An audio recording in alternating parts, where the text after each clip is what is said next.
basically, whatever Papa Bezos felt like giving you this at this particular time, I guess. Yeah, yeah. Yeah. Okay. Well, we're recording now in any case, so I think we can just kick off. So welcome everyone.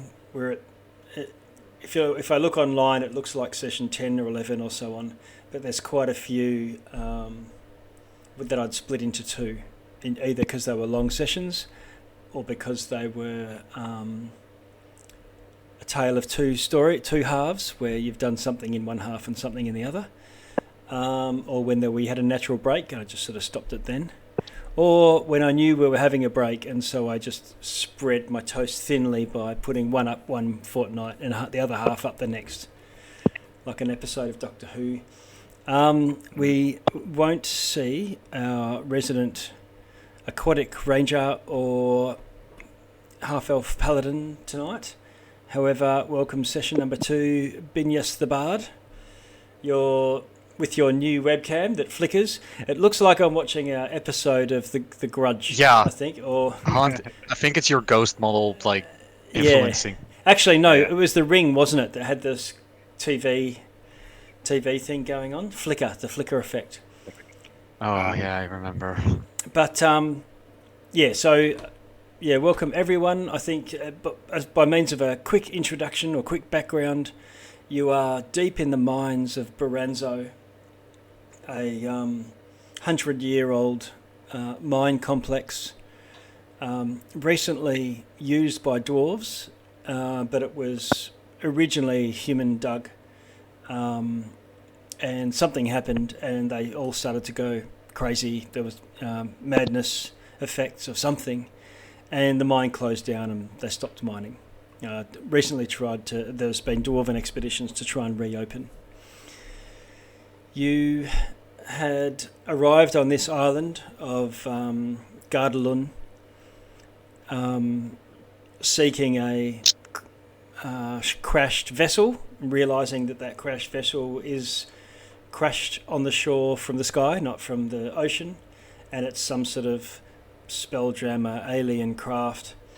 You were attacked by a badly injured Githyanki knight or warrior of some sort, and watched him die to a intellect devourer within him, and had visions, some sort of psychic visions when you went into the main control deck of a badly wounded mind flayer being carried by sea devils, Sawagan, up into the cliffs through a ravine leading to the mines of Berranzo, you subsequently found out. So this is what you've been pursuing.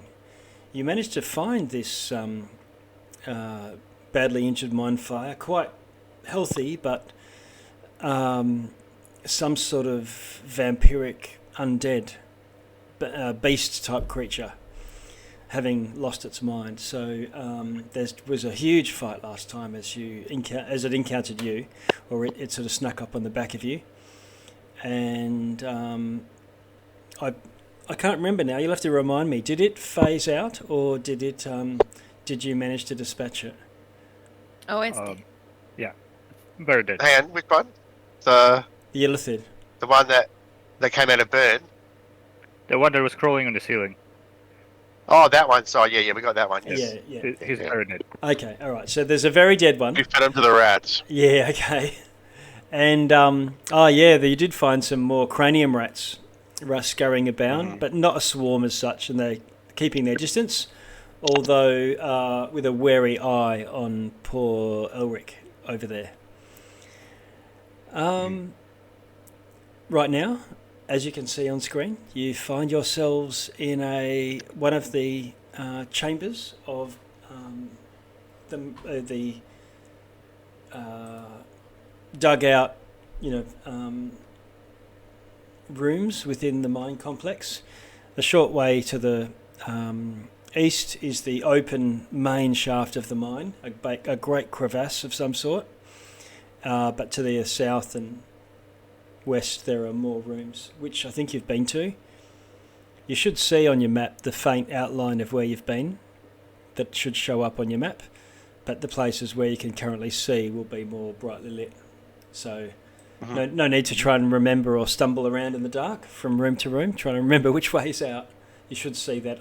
That sort of simulates that you're making some sort of mud map as you go along. Oh, right. Cool.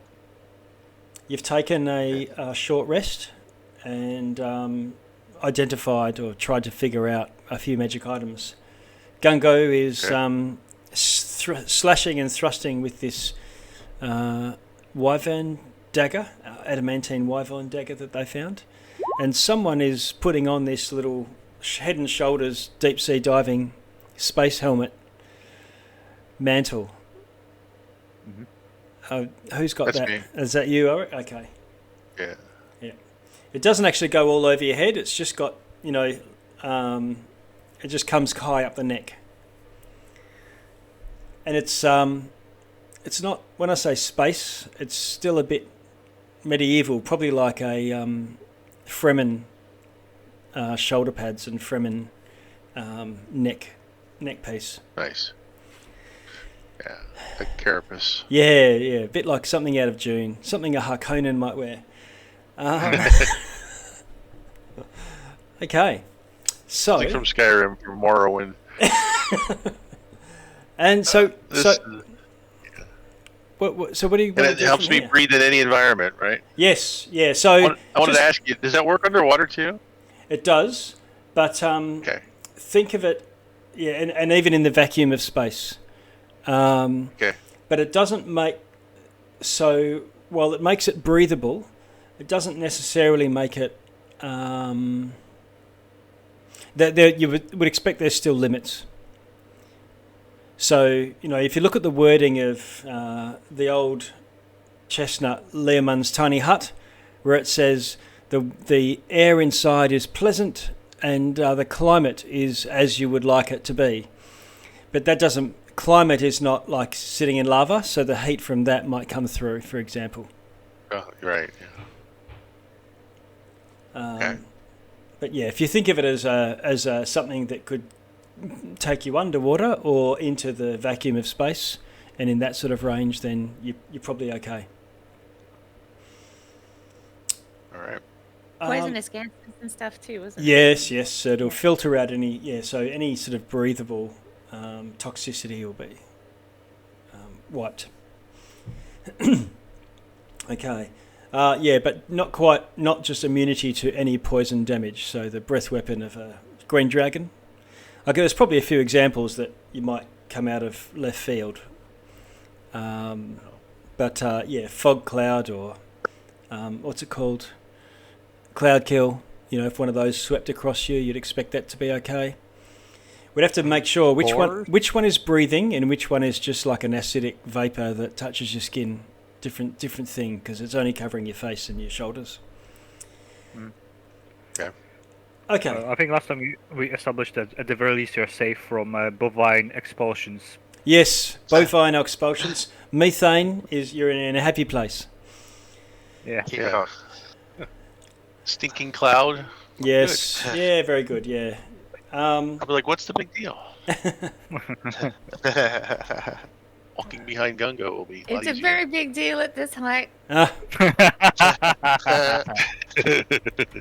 Just stand while you're water my shoulders. Yes, thank you. It's for the fresh air. It's clear up here. So right now you're in a storeroom. It looks like pretty much a rectangular room cut out of the rock, and this is where there's lots of sledgehammers and pickaxes and a desk and so on. No, I remember here there were a bunch of those people kind of zombified, but not really, with a blade hands. Yes. It was like a surgery room. Yeah. I don't remember what here. Vivisect. I think we've been there. They were vivisect thralls, illithid thralls, which are sort of like a living zombie, mindless and do whatever as they're told. Immediately to the south is a smaller room. Let me read to you. Oh, that was going through to a vault. Benius has been there. Yeah, Benius has been there, and you got some some jeweler's tools, right. and a couple of other smith Right. stalls. Yeah, he came out, said there was nothing interesting there. So, I guess we move on. Yep. I remember we wanted to climb down this ladder. Oh, Get down to yeah, the base I'm here. Yeah, to the forge. Yeah. I mean, Morrowind was just really wondering whether we should. But what was Yeah, sorry, I was just wondering whether we want to finish exploring upstairs first, so Yeah, we don't have anything follow us downstairs once we get out. Yeah, I say let's leave the furnace for when Rebecca is back with us, because I don't think she will forgive us. Yeah, actually, a little more interested in seeing what's upstairs, so we Right. can go that way. Okay. Yep. Yeah. Let me see. You go up the stairs. I might have to just remove a die. Yeah. Okay. So it's this much is a much wider staircase, and it goes up to some double doors. Okay. There's some writing I will- in a dwarven runes on the chiseled into the wood of the doors. I do not speak Dwarvish. I Does can't anybody read that. I this? can't. No. No. Not here either. No go. But. Sorry, wait, Where's Gungo? Does he read Dwarvish? I've lost everybody. We're upstairs. No, You wait. can hear two hooves. There we go. Two hooves clopping backwards and forwards past the doorway, going, "Where is everyone?" Well, you guys are in the dark. Oh, Bob. Gaga, perhaps you can read these runes. It doesn't seem like any of us can. No, I make nothing of those. It's just like Father said, the limits of our language are the limits of our world. Oh, they're lucky that I'm here now because I have a spell for this, a little tricksy, and then Binius would move forward to place his. He like bobs and weaves between the group. He places his hand on the door, and he casts his comprehend languages spell. Oh, nice one. Okay. Let me just.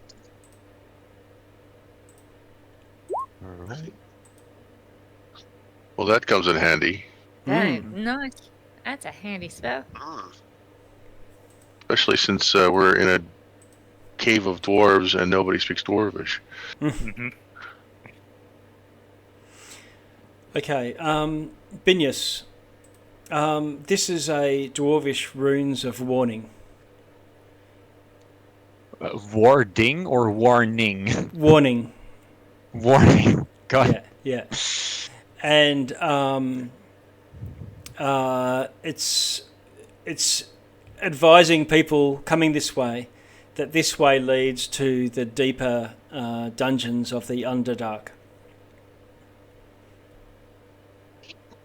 Oh, so this is the way down. Yeah, but it's a bit of a warning. It's going deep. So if even those stoic, small, beardy people are, giving us a warning, might be dangerous. But hasn't stopped this group before, seemingly. Yeah, no warning. And the dark is not a natural place. We should proceed cautiously. Should we go check downstairs then? Yeah, maybe we should go check the forge first. Then. Let's look around. Yeah. Did we look through all those rooms as well? Is there some we missed out on? We didn't check entire east of this up. Like there's You haven't been But- across the rope ladder, no. The ring. What about? Did we check this room over here? Yep, Yeah. that's where That's the where guys they're- with the blades, the Freddy Kruegers. That's where they were. All right. Pretty Kruger's. Okay, so you all make your way around the top level of the crevasse. Massive, I say crevasse as if it's like a little crack in the ice. It's a huge ravine. There's fairly old rope stairs going across to a broken off pillar. Probably was once an enormous stalagmite. joining up. But hammered into either sides is some large pitons and or pillars and a rope bridge. You can hear. Is there anything I could see that's on the pillar from here that would explain why they had to put a rope bridge there? No, although the length of the rope bridge is and how strong and large it needs to be would be related to its spans. So looks like they've used this to bridge the gap and do it in 2 stretches. You can hear something beneath you right down the bottom.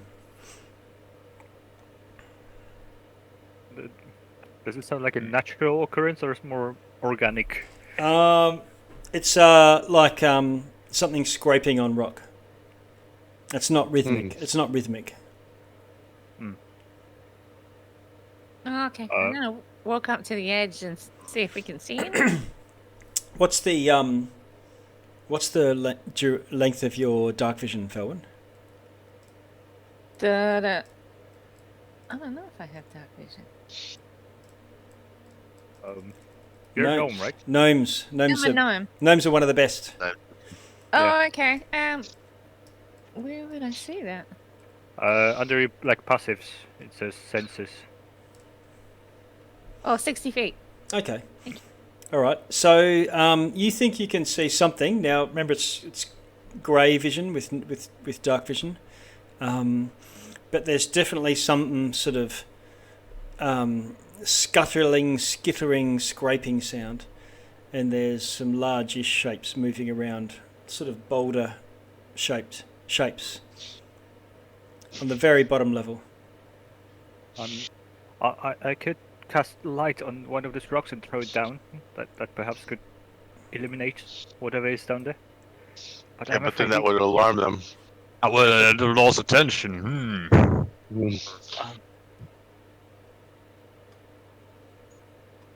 Or if it does catch their attention, I could throw it away from us. Yeah, well, that's not a bad idea. We can see if they move then. Yeah, distraction. Right? Throw a light spell. So I think the first one will be without light. Just throw a rock somewhere like this direction. Yep. See if the noise follows it. Okay, you throw a rock down. Felwyn, you've got about the same vision as everybody else, but just you're a foot or two closer. But I think Ulrich, do you have dark vision as well? I do not. I'm carrying my lantern, though. Yeah, okay. It might be you and Nida are the only two. So between the two of you, you see that these boulders that are sort of slowly moving around, like, finding the pea under the coconuts, just sort of shuffling around. They sort of stop moving when the little rock hits over to the south, and then they start scuttling again. Are they moving towards the sound or just randomly? Can you do a perception for me? Actually, do a investigation. It's not so much seeing. You can see them. 23. Boom! All right. Ew. You see one or two. At the sound, they sort of spasm and take a step away from the sound, like a skittish horse or something. And one or two move over close to where the thing is and sort of pass across where the pebble must have landed. They don't go and dive straight on the pebble itself, but they go and definitely are attracted over to where the pebble landed. And a few moments later, they sort of lose interest and seem to go back to their apparently random movements.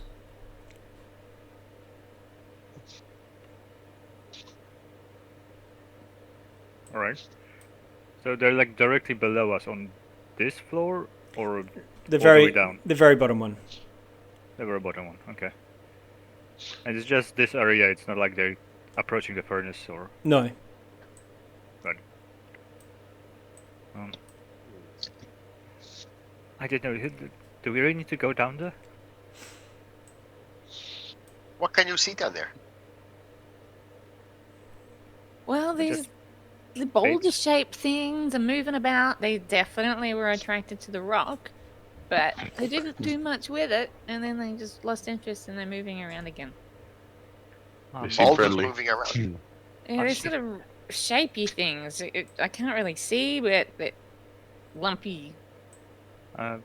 If I could venture a guess, if these creatures are native to this place, perhaps they're adapted to staying in dark.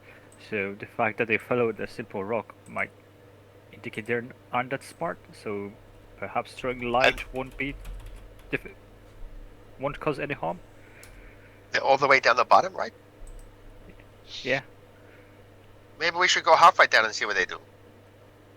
Good idea. I like that idea. Let's go introduce ourselves. Maybe they can help us. But if we go down, we'll be halfway closer to them. Yes, but That's take care of I'll go you. down. No, I'll go down, and if it's too bad, I'll just climb back up. All right. There is a ladder over here to the south. Gungo, Okay, we're you're right not there. going by yourself, Gungo. I'm coming. You want to climb on my shoulders, and I'll see if we can fall down again. Sure, let's make it 3 for 3. So I'll just climb down to the next level. I don't Okay. want to go all the way down to the bottom yet. Okay, so Elric goes ahead of you, and he you go down 30 feet, Elric. While the ladder looks old and weathered, it's still well serviceable as a ladder, and you don't have to make any roll or check or anything. You don't know how much weight it could actually take, but you know it can take your weight, and you get down no problem. Right. Great. Gungo, Felwyn, Come on down. The ladder's fine. Master Blaster, you're Yep. going to head down? Yep. Okay. Yep. All right. Gungo, come on down. Just in case, with my feeble little arms, I'm gonna hold the ladder so it doesn't like break off and. Okay, all right. You brace it. You brace it for them. Yeah. Okay. Well, Gungo and Felwyn get down no problem as well. Hey. I did it. I'm putting Morwen back into that storeroom for the time being, just so it doesn't get confusing. And Elric, once Felwyn and Gungo get down there, let's see. Elric, you see these two feelers come reaching up over the lip of the edge where you are, Oh. and bear with me one sec. Yeah, and this creature comes zooming up over the top. It's got about 10 legs and these long whippy-like tentacles with feathery ends. And at the same time, Felwyn and Gungo, you spin around, and Felwyn, you just get over the edge, and you can see there's a couple more that they seem to be crawling up the wall, and they look like they sort of start to throw back those tentacles to whip out at you. I'm going to say to them in my beast speech, hey, little guys. Well, we mean no harm. We're just coming to investigate. We're just curious like you guys. Okay. All right. Can you roll... what have you... You've got nature, I presume, or something, or animal handling of some sort? No, it's a speech of beasts. Oh, speech of... Oh, yeah, okay. All right. I'll get you to put... I'll let you do this regardless, as they come up over, so we'll do that, but I'll just get everyone else to put themselves into initiative, including you, Elric. But just a hey little fella can be a freebie.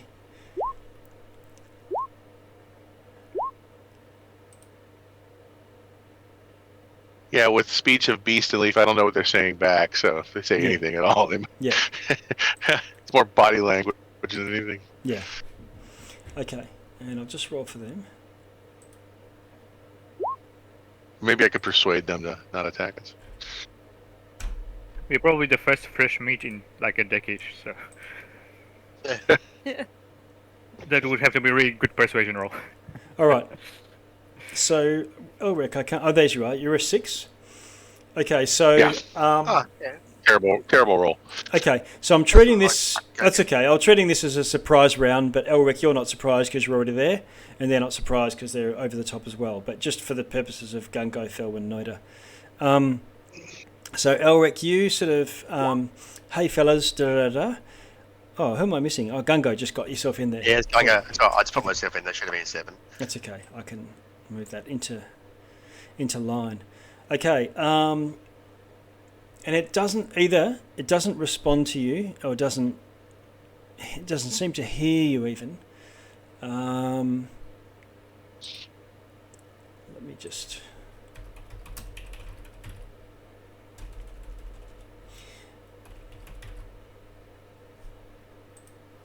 And it pulls back its, feathery tentacles. I'll display a picture of it in here. And it rushes forth. You're not wearing metal armor, I presume? I'm wearing the carapace. Ah, no problem. That's okay. This guy, instead of lashing out at you with its tentacles, just tries to bite you. All right. Hits armor class. Oh, that's not very nice. Armor class 16, doing 4.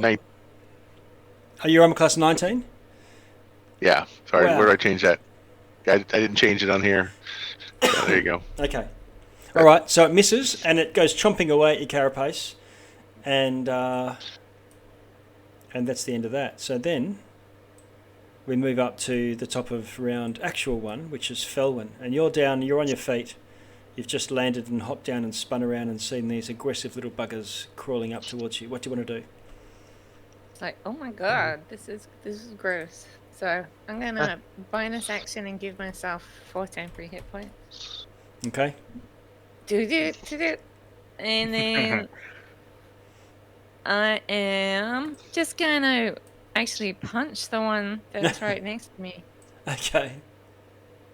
Wish it. Oh, that's terrible. 10. Okay. 10 is a miss, unfortunately. And that's it. Okay. Who's that? Morwen. I don't know why you're in there, but we'll get rid of you. I think I just forgot to delete it from last time. Okay, Binyas, what's your dexterity modifier? Dexterity modifier is 4. Okay, so that means you get the jump on these little critters, and you get to go. Now you're over at the edge there. Yeah. Only a few feet yeah. away. You can do something. They're between 30, 35 feet because of the angle. Yeah, because the ladder is you said 30 feet down? Yep. Yeah. Can't do much, but I would like to use one of my bonus actions for the Mantle of Inspiration. Okay. Let me just boop. And he takes out his little lute and strums to make sure that because there's 3 people on the rim below, to make sure that the Mantle of Inspiration inspires them properly. So that goes for Felwyn, Elric, and Gungo. Okay, so the 3 of them are inspired by your song. He's making sure. Yes, encouraging words. Okay. So each of you gain 5 temporary hit points. You feel braver nice. when Binyas is singing about you. Nice. Does that go up? Does that replace mine? If yours are higher, whichever one's higher, just take that one. They Okay. temporary hit This points is- don't stack. One point. Okay, thank you. Shame. And you can immediately, when Oh. a creature gains these temporary hit points, you can use your reaction to move your speed. So if you want to do any movement, and there's no opportunity attacks. So, for example, Felwyn, if you wanted to just climb up the ladder or whatever, or move away. I think I'm going to move. I'm going to move right here between these two. Okay. So you dash in. You've got two of them surrounded there, Elric. What about you, Felwyn and Gungo? And Gungo do the same. He'll move there. Okay. Felwyn, any freebie movement you want to do? Yeah, actually, I'm gonna move closer so I can hit both of them. All right, press in. Not there. And Elric will be like, stand back because I'm planning something. So. Okay, so I'll stay here then. All right. He's about to Hey, he's about to set himself on fire in protest. Okay. Okay. Another We ball. get the matches out. Another fire. What is it? The fireball? A bonfire. Okay, Right. Benius, that was just a bonus action. You haven't even done a real action yet. What do you want to do? A real action. Yeah. He would like to prepare mage hands. Okay. Okay, so your mage hand goes off and there's a little hand somewhere. Floating about. Yeah. Like besides him. Do you want to have it appear 30 feet away? It can appear up to 30 feet away, I believe, if you want it down there. I wanted to have down there next to the bottom of the ladder. Okay. So you can see I put a token in there. Yeah.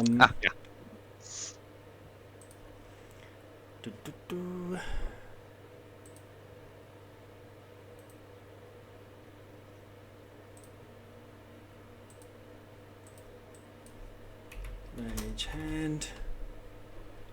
Yeah, cool. All right. So I'll have to create that if you're going to use it in future, because if I know you've got that spell, I'll create it as a token, like a character, with you to have control of it. That way, it'll be in your library, and you can drag it across and move it around yourself as you cast the spell. Build up a little library of Binius spells that you can have access to. Nice. And I've got fireballs and lightning bolts and pull radiance stuff. Yeah, whatever. There's hundreds of them. Okay, so Binius, mage hand goes off, floats down the bottom of the ladder, or appears down the bottom. You're singing away maniacally on whatever it is that you play, and then these creatures get to go. Elric, two of them attack you. And I'm going to try again. They're struggling with your difficulty to hit. Druids with this extreme. Okay, we get a 12 and we get a 19. So 19 hits. One of them hits, doing 6 damage. All right. Gunko, you haven't had an action yet, so you're not reckless. No. What's your armor class? Yeah, so he's just literally climbed down from the ladder, hasn't he? Yep.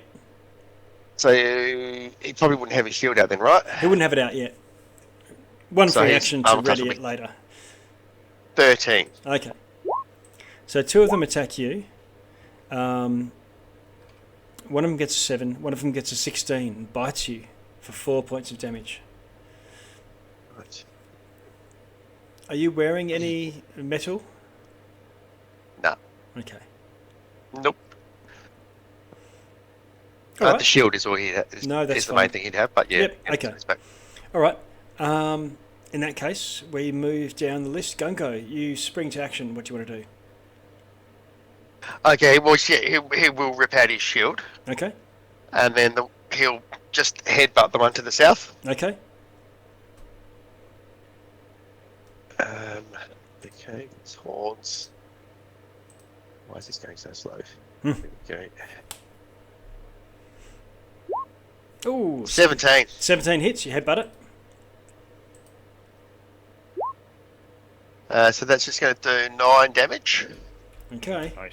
So you crack through the tough armoured shell on it, and enough to do some damage. And it's far from dead, but it'll take a few of those. Okay. Bonus action. He will use his hammering horns. So it will have to make a DC 13 strength save. I can push it up to 10 feet away. Okay. It fails with a natural 1. Alright, knocking that baby off the cliff there. Okay, it goes off the cliff, chittering and squealing, and then you hear this crack. And you can roll 3d6 for me for damage. Oh, nice. 6. Okay. Stay down there! Okay. And it just sort of flips up onto its 6 legs and waves its feathers around, feathery things at you. Anything else, Gungo? No, that's all. That's him. We're done. Okay.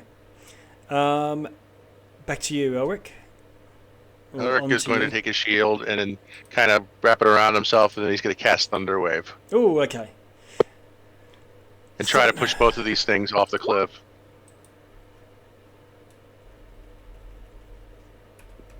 Let's see. They need to make a Constitution save.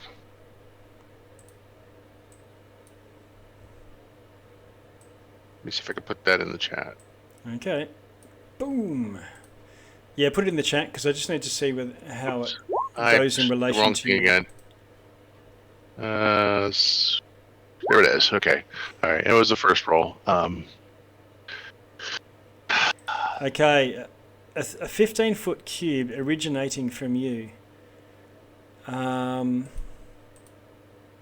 thought it'd be around me. Like I'd be in the middle of it. This is a thunder wave. That's why I thought that worked. But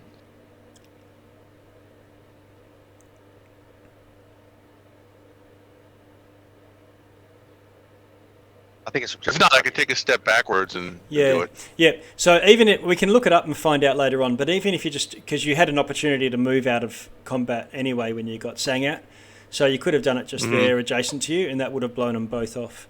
That's what I was. Yeah. No problem. Okay, a failed save takes 2d8 thunder damage, and put on a successful takes half. So what's your 2d8? It was 12. 12 damage. Okay, great. And they're saving for Constitution. Okay, they both fail. You can see the thunder wave blast them off there. They take 12 damage. And Yep, they take the full damage and then Yeah. the fall damage if they fall. okay, they do fall. You blast them off the cliff. Boom, boom, boom. And roll your 3d6. 12. Oh, Nice. okay. I don't know if you guys are seeing health bars on here. Nope. No. No, okay. I have to try and change the default. I think I might have changed it at one time just so that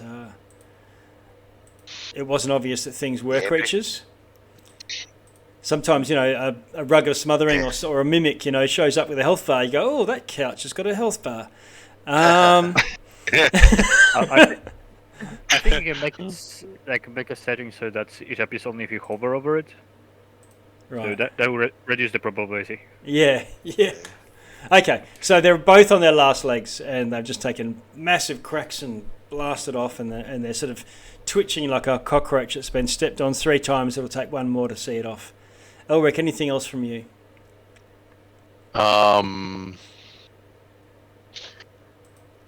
Can I do Magic Stone as a bonus? It's a bonus action, yeah. Yep. It's a cantrip.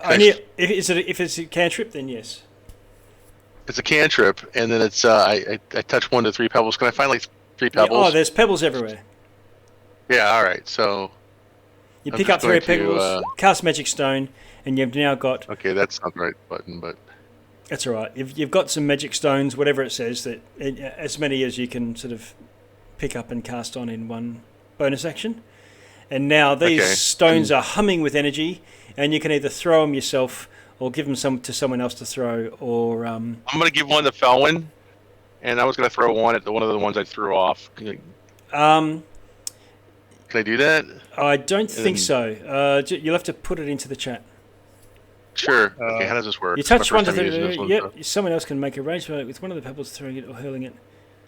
Yeah, so it's an attack action that you can make with them. You basically made a weapon that you can use Yeah. as a... Yep. Okay, cool. All right, so I'm holding on to it, and so can I give 1 to Felwyn though? Yes, you can give one. We'll treat that as your one free, action, like readying a shield or sheathing a weapon or whatever. Okay, so you have a magic stone now, A magic stone. and when she throws it, it uses my spell casting ability. So Yep. Okay. Okay. All right. Noida, you're up the top there as well in the gallery. Waldorf and Stadler are up the top there. What do you want to do? Surveying my little army. I mean, they seem to be doing pretty well, so you don't need bless or anything. I'll just Applaud. yeah, applaud. Maybe I'll do some fireball. No, just to show I'm participating in Okay. their little endeavors. I guess the only guy I can see, I suppose. Yeah, okay. Yep. Yeah. Fireball. There we go. Ooh, and that's a nat 20. Oh my god, okay. You hit. Oh, Nice. Yeah. Roll your extra damage. Yep. Crit roll. Not much. 9. Okay, so the firebolt lands. Anything with your bonus action? No, can I look impressed at myself as a bonus action? Yeah, so you can comb your eyebrows or do the grease haircut, Fonzie, and go, no need. And you're done. Right, that's it. Yeah. Felwyn. Top of 2. Well, I'm going to try punching this one right next to me again. All right. Very Yeah, it is. civilized sporting of you. There's a problem though. Have you punched one already? Oh, damn, yes. Okay. Looking at it now, where you punched it, a lot of I missed, though. the gauntlet is corroded. I missed. Did you miss the first time? Yeah. Oh, okay. All right. Oh, that was a 10. Okay. All right. We'll go for it. You don't know. You've got no idea. Have a wild swing. And this time it's Like, wait a 15. second. 15. 15 hits. Damage.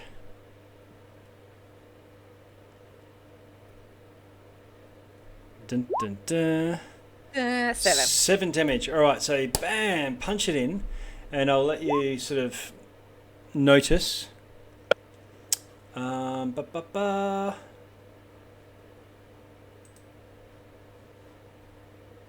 Where are we? There we go. Yep. Yep, noted. But that's all right.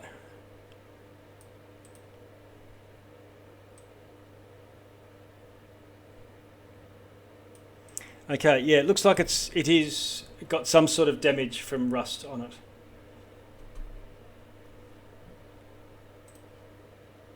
Or corrosion or something. Yeah, so you wouldn't want to do too many of those, hand-to-hand combat with these things. Look down at this and I'm like, man, I'm going to have to fix this a little. Yeah, it looks like you might need to do some repairs. Anything else? Any movement? Any bonus action? Can I throw a pebble as a bonus action, or is that a whole action? That should be an action. Okay, so don't worry about that. Yeah. Let me just see what I can. Oh, nothing really changed. Nope, that's it for now. Okay. Binius. Up the top. yes. Can I use an action to use my mage hand to sort of like give it a very hard flick of the finger to like get it down there with the other 3? Group them up a little, like the one next to Felwyn. Yeah, like, so mage hand right is beside it. Or... mage hand is not going to have enough force to move move a medium-sized creature. Oh, it's mediums. Oh, okay. Yeah. I thought they were smaller. Or even a small one, it probably would be difficult to. It's not the sort of for combat thing. It's for fine motor things. Yeah, no. If someone was on a tightrope, maybe you could mess. Mess with people. Like grab the tightrope and yeah. You could mess with people. Mess with people at the circus or Tarzan mid swing.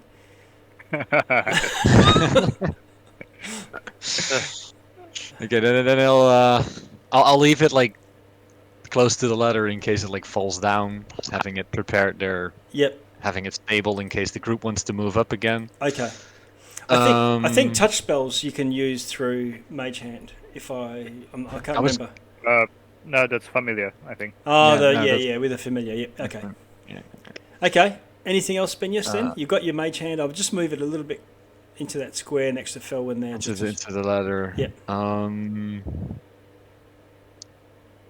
I think. What I'll one thing that I normally do that might be useful here, so I'll flag it and then I'll shut up about it. Is the help action if you're stuck for something. Now, normally with the help action, I know it's a real common thing, particularly in I see it all the time in what's it called? Adventurers League. Every man and his dog gets an owl as a familiar, and they have it do fly in, fly out, help action, and try to get advantage on every attack. It becomes quite mundane and difficult to reconcile. The help says, when you're within 5 feet of an enemy, you distracted enough that the other person that you're helping gets advantage to hit or to damage or to whatever. So I'm cool with that as a help action, but that 5 feet, you need to be within 5 feet of the enemy at the time that the other person does their attack. Rather than I'm going to help that one person do his attack and then fly away, and somehow magically it's the guy in the middle of the combat in section 3 that you're actually helping. Whereas if you're going to flick someone's nose or pull their ear or whatnot, you need to time it with whoever it is you're trying to help. So this is probably an exception because you've got a mage hand, and like I said, it's not good enough to do damage or anything. But this But I can have it make noise or or flick their ear or distract them or click, whatever. So I'll give a wet willy.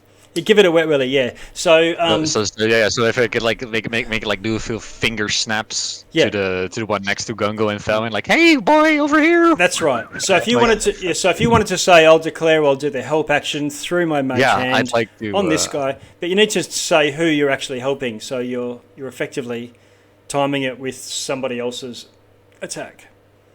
And do the initiatives needs to be like in order? Well, it'll matter with whoever's. So basically, you say, okay, as an example, Gungo's up next. You could say, when Gungo attacks, I'm going to flick it in the air so that it gets advantage, or something along those lines. Yeah. You don't have exactly what I was going for. Like, I'll just make it a few finger snaps as the moment that it either lunges or goes for Gungo. All right. All I was doing was interpreting what I felt was you were trying to do with the mage hand. I overestimated the strength of the actual physicalness of that. But into rule speak. Boring rule speak. Okay, so Benyus, you do that, and your hand is there waving, doing its thing from Wednesday stuff. This one creature is still not too bad, and it's going to take an attack on you, Gungo. Missing. And then the ones that were flicked off the cliff, 1, 2, 3, 4, they sort of scuttle along the crevasse, and you see them, go like the clappers right away from you, and they sort of vanish up in the darkness, up in this, where the pillar is. Gungo. All right. So, can Gungo get into this space here still? Okay.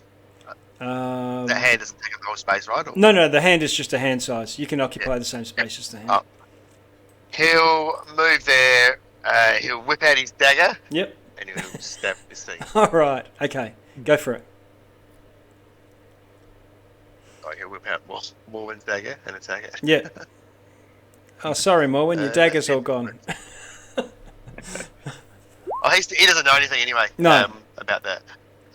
Have we got a bardic inspiration we can use? Have we, or no?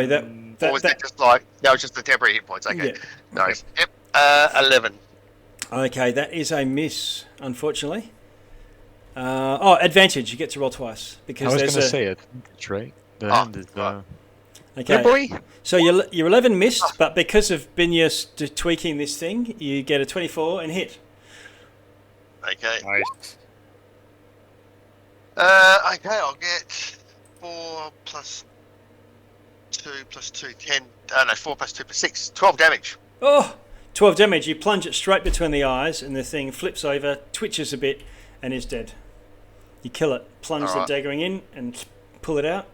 Yeah, flick it off the edge. Okay, and kick it off the edge. And at that point, we move out of combat. You've either chased off or killed all of these creatures. Okay. Where to from here? I wonder what they taste like.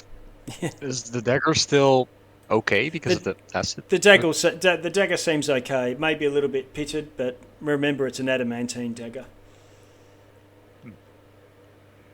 Okay.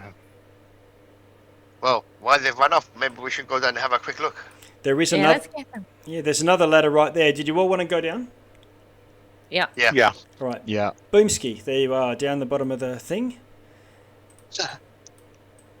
Went faster than I thought. Yeah.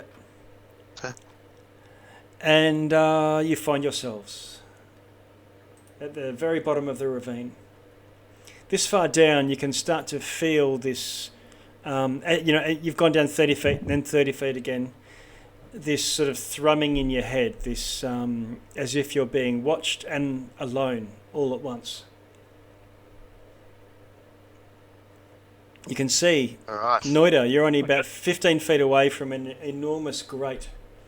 It's probably about 15 foot high, 15 foot across. It's metal, and there seems to be glowing light as from lava or fire or some sort coming from within. That's his bottom left quarter, right? Yeah. Can we see something about a forge down here, or? Yeah, that's it. Yeah, that's it. Yes. It's a forge, right? Okay. Well, you can. It's the glowing light that you would see coming out of a lit coal furnace of some sort. I wonder who's been using this then. I don't know. Well, feeling watched and alone, just like back home.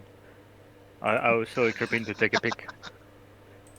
Okay, you go in and have a look, and through the grate, you can see some anvils and things on the other side into a largish cave. Very low ceiling. Oh, it's an entrance. Yeah, not the furnace itself. No, there's a grate, and on the inside there's anvils and a few weapons and things on the ground. Any moving shadows? No, but there's glowing.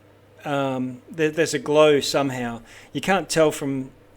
It's sort of like if you have indirect lighting. You can't see the light source, but there's an orange glow on the walls and the ceiling and the floor, and it's sort of coming out through this grate as well, which is what you saw from above. I wonder how we get this grate open. That's just with a bit of a quick glance, Noida. Gungo just touched it, like just put his hand just against the grate. Is it hot or anything, or? I mean, if it's a metal grate, perhaps we could catch one of those creatures.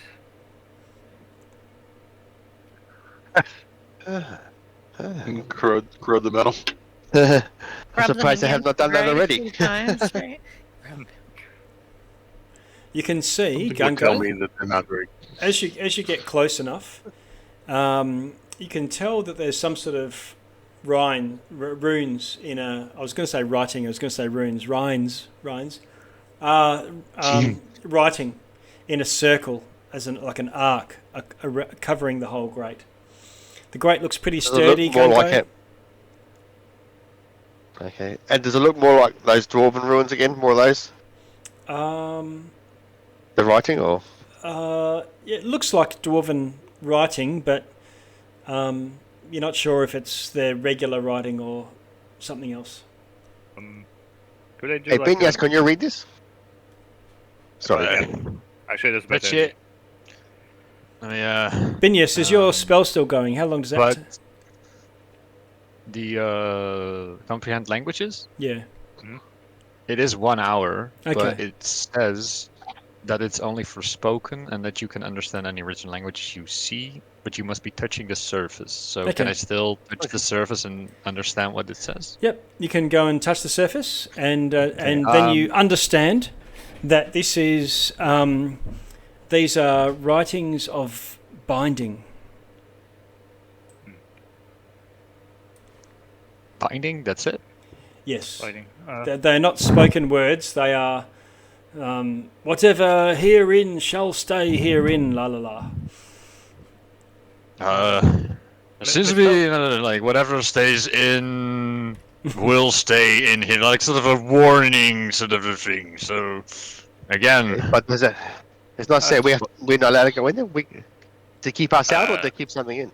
Perhaps it's that less of a warning. doesn't say no entrance allowed. So you know, you do you. Obviously, we should go in. How do we get in? Miss Helen, do you recognize this pattern? Maybe language might be different, but as far as I know, Arcane Runic has their own pattern. Spells of warding or whatnot. It's like Arcana, Maybe. rather Yeah. than language. Yep. Perhaps I have proficiency in it, but Okay. maybe I could assist Felwyn. I think she's the one for the job. You're the sharpest knife in the drawer, Felwyn. Okay, what are we going to try and do? What's your suggestion? That I try and lock it or investigate it? No, just look over here in this particular sequence of runes. It looks familiar, doesn't it? And I'm gonna give you advantage on Arcana check. If I can. Okay, let's try that. Okay, do an Arcana for me. First is 17. 17s. Okay. You determine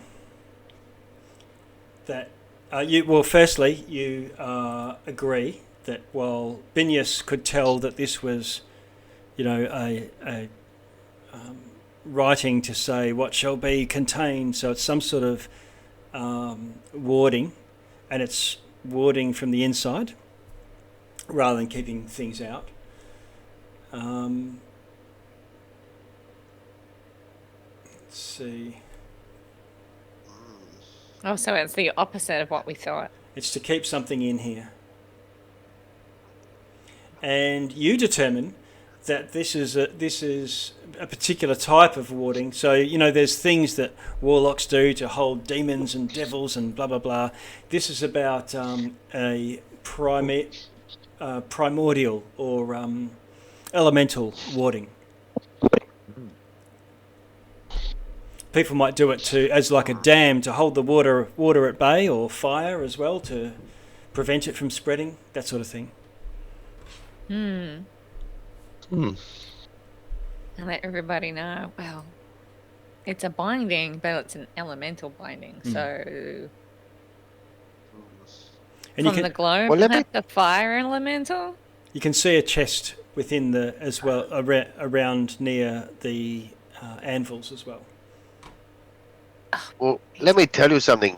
I think we need to get in there because I think you can make something out of these other slivers of adamantine we found.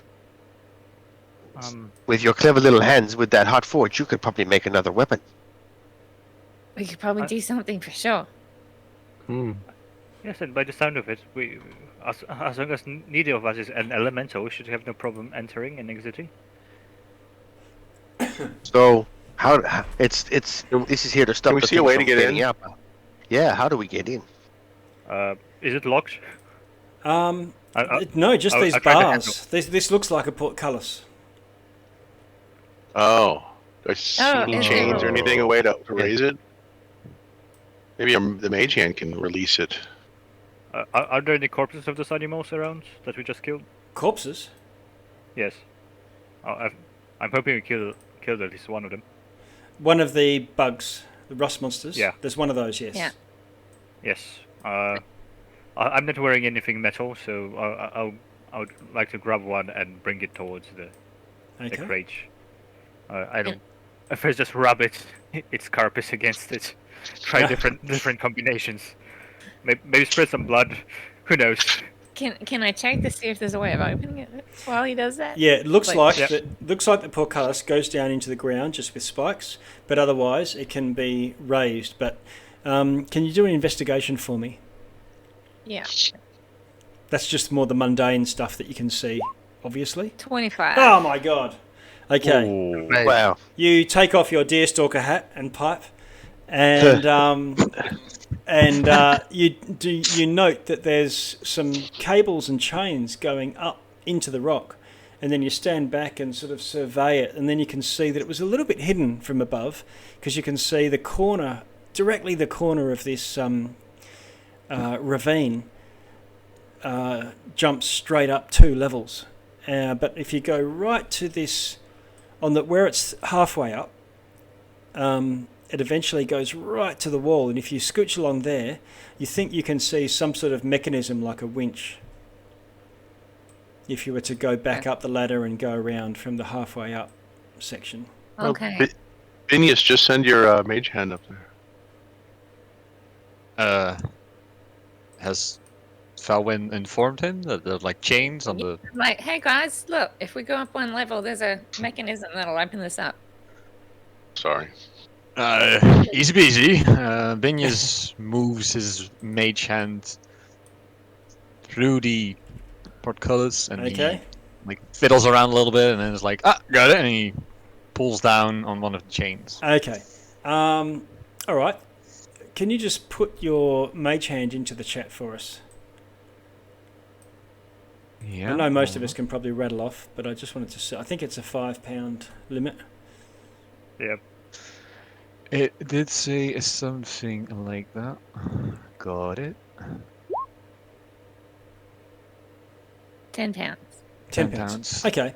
All right. So there's no way you would have been lifting the gate with this hand, but once you get up to the right mechanism and just use it to turn the wheel, it starts going, and your hand slowly raises the portcullis. Nice. Yeah. Yeah, that's right. And I've marked on the ground here. We can just use this little square chamber that I've marked as something that goes in underneath the layer that you're on. Are we gonna sneak in there, guys? Because I can I was gonna cast Pass Without Trace on the party. I mean, given the amount of light in there, I don't think that's much use. Yeah, I think it will give you a +10 bonus to your stealth checks. Even if disadvantage, you get +10. I think everything heard us coming in with that portcullis opening somehow. But maybe when we go deeper into the mindset, it'd be a good idea. Okay. Definitely. As for this, Proceed with caution. no, they will raise the carcass. Like, perhaps we could eat it. Oh wait, I would definitely give that a try. It looks like a shrimp. Kind of land shrimp. You're making me hungry talking about it. Lunch break. This is... Well, we can cook it in here. Yeah, that's what I'm thinking. Oh, after seeing that boy in the tavern came out of his stomach, I'm not eating it. No, thank you. No, thank you. I mean, as far as I know, as long as you cook it well enough, all the parasites should be dead. Parasites? Yes, but who's to say what's well enough?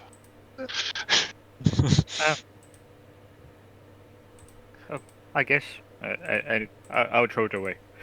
So I've performed in a lot of taverns in my life, and I've never seen this thing on a menu anywhere. So, Okay, while they're talking, I'm just gonna start going in. Yeah, okay. Yeah. Sidetracked by the To see what's going on. Wow, look at the size of that chest! Oh, if only Orboros was here. Entire treasury. All right, so there's your chest, Felwyn. You're in. I'll just zoom in a little bit. Gungo, you squeeze in as well. I see Elric, Noida, and Binyas are sort of clamouring to come through. Yeah, Noida will go last, looking longingly at the carcass wiping over. I will look it up alive.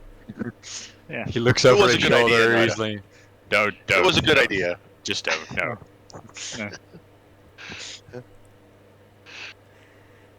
Okay. Let me... Yeah, so what do you want to do from here? Can I check the chest for traps? Sure, yep. So in here, there's the chest. There's like a forge. Yep. No, there's no forge that you can see. There's a chest. Okay, right. So, and there's 6 anvils with some stuff. Oh, anvils, right. Stuff on the wall as well. What's the source of the light then? You can't tell where it's coming from. It's indirect. It's classy. And is it hot in here or anything, or? Yeah, it is. It's warm. It's unnaturally warm. Okay, so how do I check for traps again? I keep forgetting. Dex. Right? No, you just do an investigation. Oh, okay, investigation. Yep. Oh, shit. 18. Okay. Oh, nice. Depending on the nature of it, you could try Arcana or, I don't know if there's religious traps or, whatever, but usually it's investigation. Well, speaking of Arcana, Yes. can I try to use, Arcana to pinpoint the source of the light if it's magical? Yeah, you can roll an Arcana light to have a Arcana just to see about the nature of this glow. Oh, checking for traps and seeing if it's locked all at the same time, if that's possible. Sure. That's 21 on the Arcana. Okay.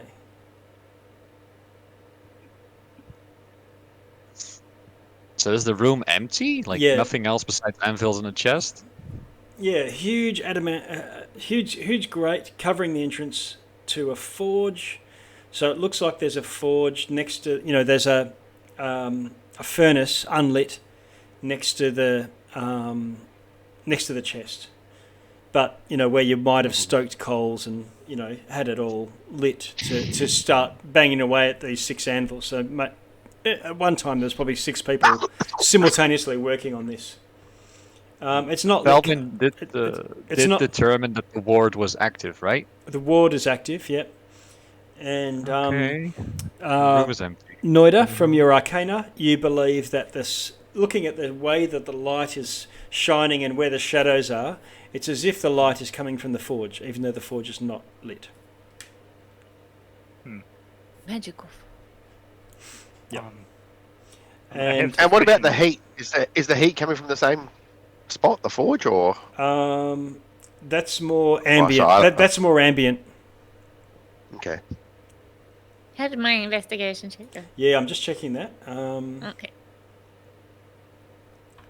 Large metal chest, which the rust monsters somehow have not gone for. Can I cast Detect Magic on the forge? Yep, the forge is radiating magic.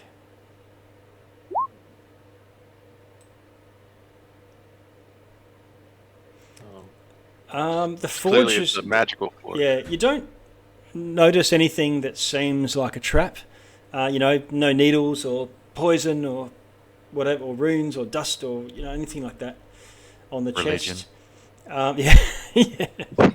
But it does seem like it's got a very complex lock. Whoever smiths made this, it's going to be tricky to unlock, but you can try to unlock it with a Thieves' Tools intelligence check. Okay. Is there any magic coming from the chest as well? The chest, no. Okay, so I don't detect any magic in the chest, but there's some in the forge. Sorry, Gunga? Gunga's proficient, so he'll help. He'll get his nose ring in there and help fill it out. Okay. I'll cast guidance on whoever's. Okay, do you want me to do it? Or... Yeah, you do it. Okay, so I get you got a D4 too, going. Top of it. Yeah, and an advantage. Whoa, nice. Okay, let's see. You're messing it. Let me put Felwyn, you're down there, you're messing about, you've got Gungo, you say, forceps, and he gives you the right forceps, and then you say, scalpel. He's giving me all the tools. Yeah. No, the other shifter, the size 5, I said. Sponge. You throw it back to him. My God.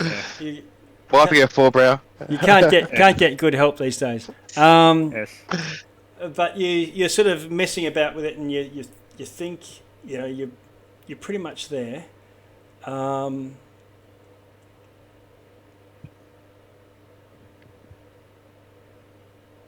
Okay. I did have advantage too, so I could try again. Yeah, roll again as well. What did you actually roll? 14. Yeah, must have. And the other one was 18. Okay. So, yeah. Okay. So you suddenly feel you feel what do you call it? Radiant heat. Ambient heat from the room. But suddenly there's this angry flare of light all around, and all these flickering sort of ambers glow bright. And to your horror, so you look up over the top of the chest. You've got your sort of eyebrows down, looking at this lock, and you hear a gasp from Noida, Benius, and Elric.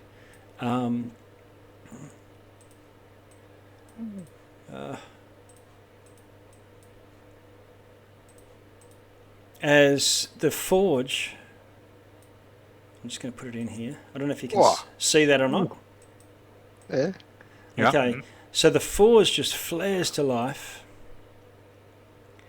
and this enormous flame rears up out of it, and this being, this entity with black pits of so bright white pits of eyes, and a black mouth, rears up with multi limbs of flame, and looks like it's going to try and give you a huge elemental hug, Felwyn. I'm going to open the turn order. It's quite clear that it's angry and aggressive. Cute gasp. Yeah. Did he roll 5? So I'll get you all to put yourselves in. Right. 1, 2, 3, 4, 5. I see everyone in there. Let's go. Descending order. So I've got Benius, then Gungo, then Elric. Then this enormous elemental. Then Noida and Felwyn. Did the chest open, or is this like in response? It was as a result of this click, click, click, click, click, ting. You are free to proceed. And then it popped up. Yeah. Okay, so yeah, it just opened and then he popped up. Yes, and you're almost pretty much clear that the unlocking of the chest is what caused it to flare up. Benius, you've seen all this happen. What do you want to do? It's made of pure fire. There's no hard bits sticking out, right? It's like it doesn't seem to have any material form. That's right. Okay, yeah, no materials. He uses a spell. Thunderwave is around you, so that's a Cloak of Daggers. Let me put it in.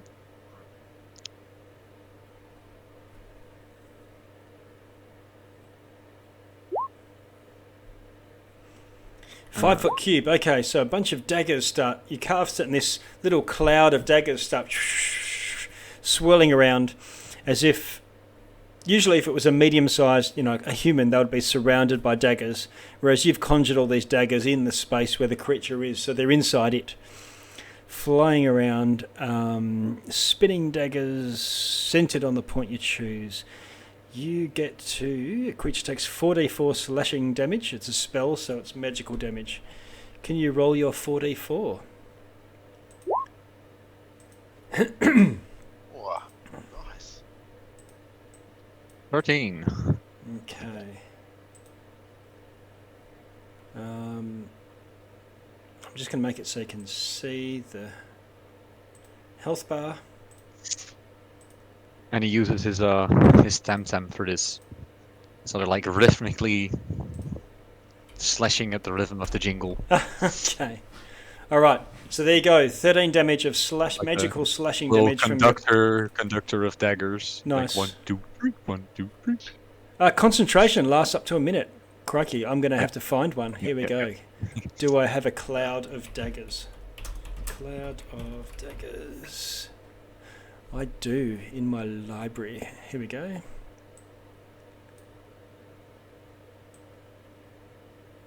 Where do you want to put it? Over there somewhere? Yeah.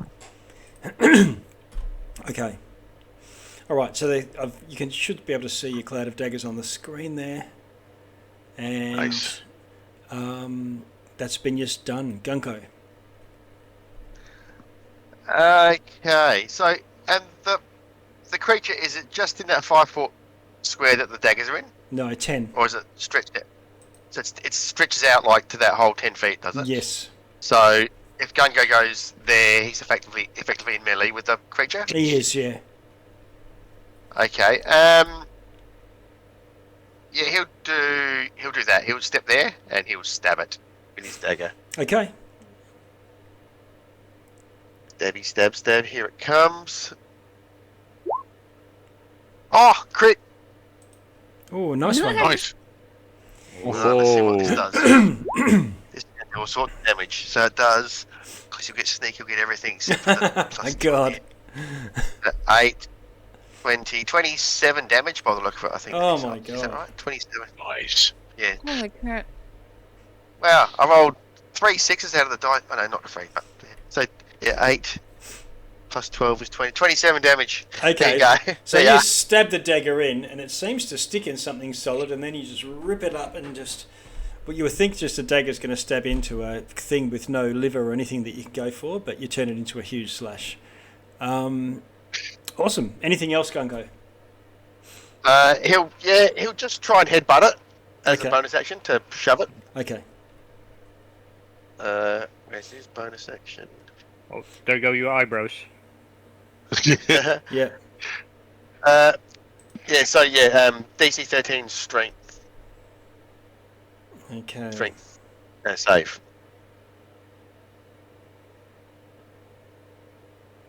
All right. You go to shove it, and it doesn't seem to have any material form enough to shove. So worries. while you can sort of stab through it and make it incorporate, make it discorporate, it can't really be pushed about. Not physically, at least, anyway. No worries. That's it for Gungo. Okay. Elric. Is it in its melee range, right? So if I try to do a ranged attack, it would be a disadvantage. It is, yeah. Yeah, it's threatening you. Can I? If I moved away, though, it would have an attack of opportunity. Yep. I'm gonna risk it. I'm gonna Okay. run back to where the palace's area. Okay. You run past between Binyas and Noida. Excuse me, coming through. Yeah. And it attacks you just with a touch. Hitting armor class 22. Okay. Doing 9 points of fire damage. And your cloak, boots, socks, eyebrows catch on fire. Oh boy. And you've got flames coming off your any of these flammable clothing mainly. It's not like you're sort of magically just going to burn forever. It's like you've run through a house fire type thing, but it's still there. It's still burning. It would take an action to put that out. Pat it down, duck and roll and weave and whatnot. I don't want to waste the action to do it Okay. because I want a wild shape. Ah, right. Yep. So I'm gonna Okay. wild shape into my starry form, Okay. the archer form, Okay. and then I'm going to do my bonus action in starry form, which is to attack. Shoot it with a starry arrow, I believe. Yes. Okay, 25 hits. So that's 5 radiant damage. Okay, nice one. That's a lousy roll. Okay, but it takes full damage. Okay, you see this constellation of an archer appear behind you, Benius and Noida, and shoot sort of 45 degrees up over your heads at this large creature. Luckily, because it's so big, it doesn't have to try and shoot through you or anything. Anything else, Elric? Oh, nope. Oh, I'm on fire. Yeah. Trying to find an icon that looks like fire. Flames. There we go. Okay. All right, this creature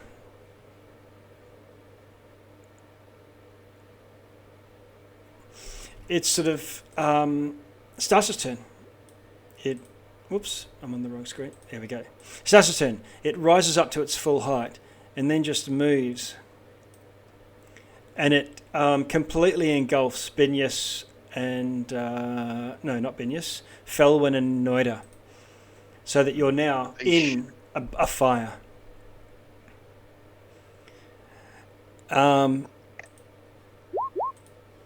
You both take 5 damage just from it being in it. And you catch fire from being in it. So in the same way as the Elric. And then it moves again to you, Elric and Binyas. Binyas, you also take the 5 damage as it moves into you. And you too, Elric.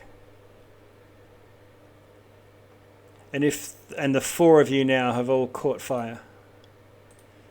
What token are we using for fire? This one with a sort of aura type thing. Mm-hmm. How much damage is it? 5. Trying to find it. I got it. Okay, so the 4 of you are now ablaze, and it sort of turns then and just keeps 3 of your friends, Felwyn, within its form.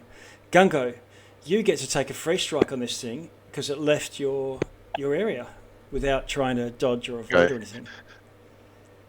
All right. 11. 11 is a miss, unfortunately.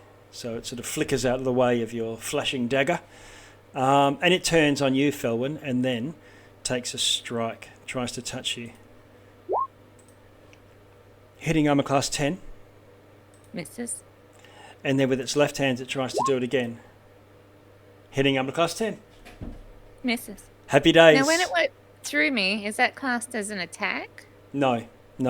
You're just standing there as a bushfire just swept across you. It can occupy the same space as other creatures. And that's all it did was just move into your space. So it's standing uncomfortably close. You're like on a Japanese subway. But the person next to you is on fire. And so you catch fire as well. Okay, I'm just wondering if I could use a reaction at that point in time. Reaction in what way? What kind reaction? Absorb elements. Oh crap! I forgot about. Wow. So absorb elements. If it's from an attack, then no. But if it's from just taking damage, then yes. Yeah. So I just took damage then, right? So I could cast absorb elements right now, as a reaction. You'd have to post what absorb elements is into the chat. I haven't. I was just looking at that myself. Yeah. I think it's when you take damage. Yep, so you can do it. One reaction, which you take when you take acid, cold fire, or thunder damage. So yes, you could cast it when you take the damage to absorb half of this. Yeah, so when it passed through me, that's when I wanted to have cast it. Yep. Okay, so I'll just The problem is I don't think any fire damage will do any effect on this thing. No, but now I'm resistant to it. Yeah. Just for this one instant of damage, not continuously. Yeah. Speaking of being resistant to damage, though, being tiefling, I am resistant, so that... No, it's until my next turn. Until your round action which you take damage, so the spell captures some of the lessening the effect. You have resistance to triggering damage until the start of your next turn. Yep. Oh, amazing. Also, you are charged up with fire now that fire's in you, which may not help, but when 2 elementals fight, it's like a little slap fight. Neither of them can damage each other. Yeah. I don't know how they decide who's boss of fire elemental land. The guy with the bucket of water, I guess. Noida, what do you want to do? Right. Well, for one, you read my mind because I'm gonna cast a spiritual weapon, and it will be bucket of water. Okay. And spiritual. Yep. And I can attack with it, so. It will appear right above and just slosh a little bit of water. Okay. Yeah. Ooh, wow, okay. Another nat 20. Okay, nat 20. Okay, so double your damage. Yep. I'm making up for all the shitty initiative rolls. Yes. That's 15 force damage. Nice one. Okay. So that was my bonus action. For my action, I would like to disengage and move somewhere like up here into the corner, as far away as I can. And am I still on fire, or you are still on fire? And let me just see when you take this damage. Right. Okay, you take it at the start of your turn, so I'll do that now, so it doesn't break any concentration or anything that you might have had. Take 3 damage at the start of your turn. So it means resistance. So. Yep, I'll make it 2, I think. All right. 2 damage. And spiritual weapon is in concentration as far as I know. Ah, great. Okay, and you've still got an action. That means so you're going to duck and roll. That was my action. I disengaged. Ah, right. Yeah. Oh, yeah. You don't want to get hit again. Okay, cool. Yeah. That's not done. You're still a fire, Felwyn. Yes, I am. So you take D10. Let me see. Can you do that? I didn't know you could do that. Take a bonus action and then disengage as your action. Is that allowed? Yeah, bonus action is to just cast a spell, and that's a bonus action spell. So it just uses up your bonus action. His action is to disengage. You can always disengage with an action. Then you just give up. I thought. Yeah. Okay. I didn't know that yet. So. Rogues and things and rangers and stuff, they get to do these sorts of things as a bonus action, so that saves them having to blow their main thing. 4 damage, Felwyn, from fire. And you are it's half, so you take 2. Yeah, that's right. There you go. I am going to move away and risk the free strike. Risk the free strike, yes, sir. Okay, so this time, now that you've had your turn, you're not resistant, I believe. Resistant now? No. Okay. I think it missed you with a 14. Yeah, that is. Okay. Nice. Whoosh. What do you want to do? Over in the corner. You're hunkering down. Yeah. Oh no, I'm just getting some range. I'm gonna try shooting it. See how we go. Yep. It's large enough to shoot without getting the people that are within it. But that's a 17. Oh. No, that's 12. 12 misses. Damn it. Anything else? Could I cast a cantrip as a bonus action? If it's a bonus action cantrip. No, then I can't. Okay. Okay, that's it. Now that it took its attack of opportunity on Felwyn, that means we can move away without risking that. Right? Yeah, unless it's got multiple reactions, you don't know. Time Matt gets 5, just saying. What do you want to do?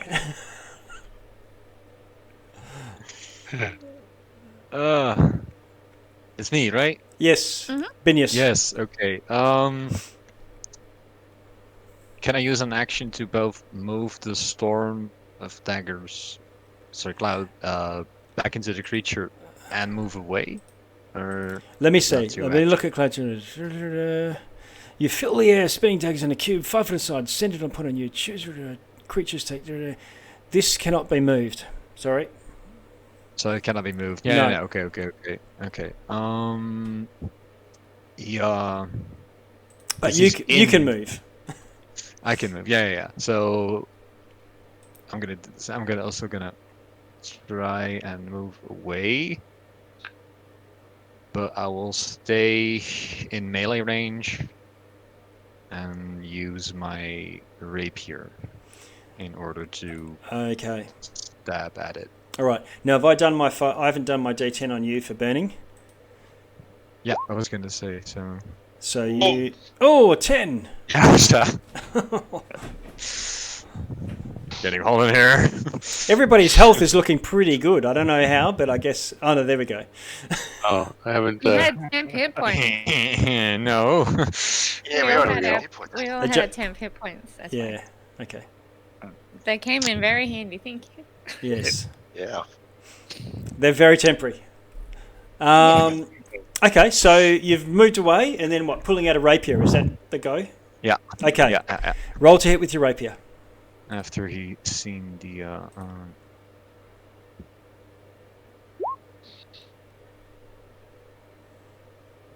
I'm a class 12.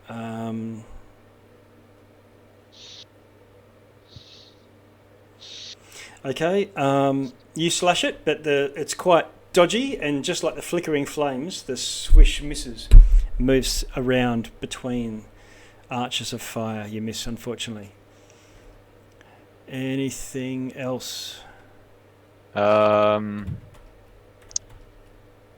You can't ready yourself for an attack, can you? No. No. That's Ready yourself is spending your ready action. is an action. Yeah.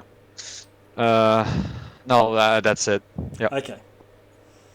All right. So we then move on to Gungo. All right. So everyone around Gungo's on fire. Yes. Is that right? Yes. Still. So can he take an action to put someone out? Oh, hold on a sec. Let's see if you're still standing. You take 11 damage, Gungo. Oh no, you're not on fire, are you? Okay. No. Yeah. Yeah, he's on fire. Yep. All right. Yeah. So can he take an action to put someone else out? Sorry.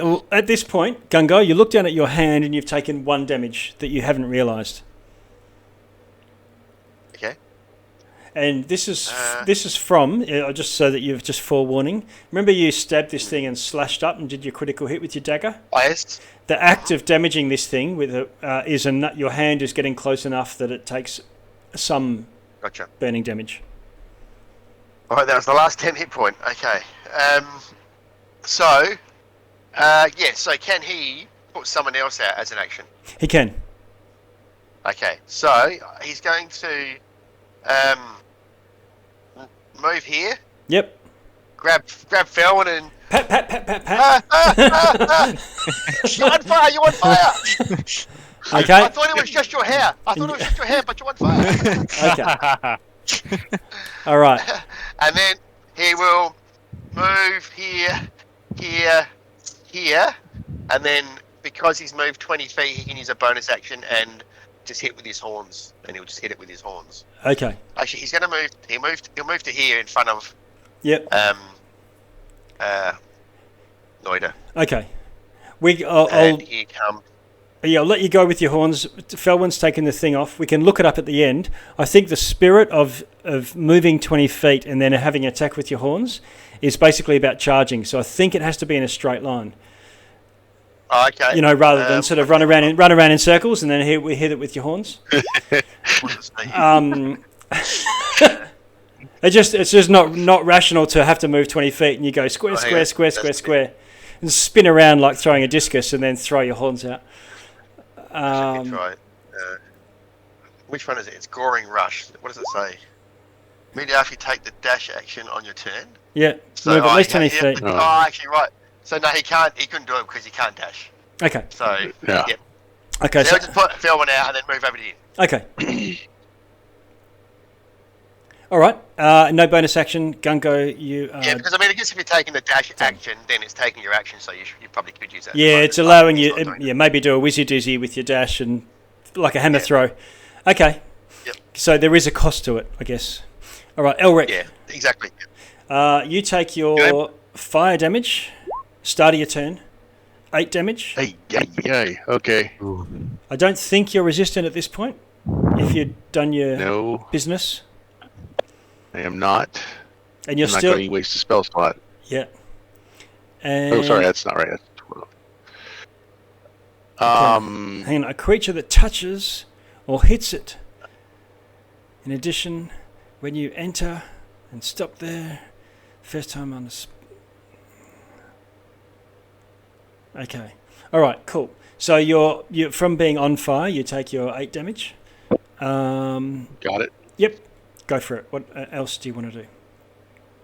Hold on 1 second. I'm checking to see if there's any way I can heal myself without using a spell slot. I do think I have a potion of healing. I do.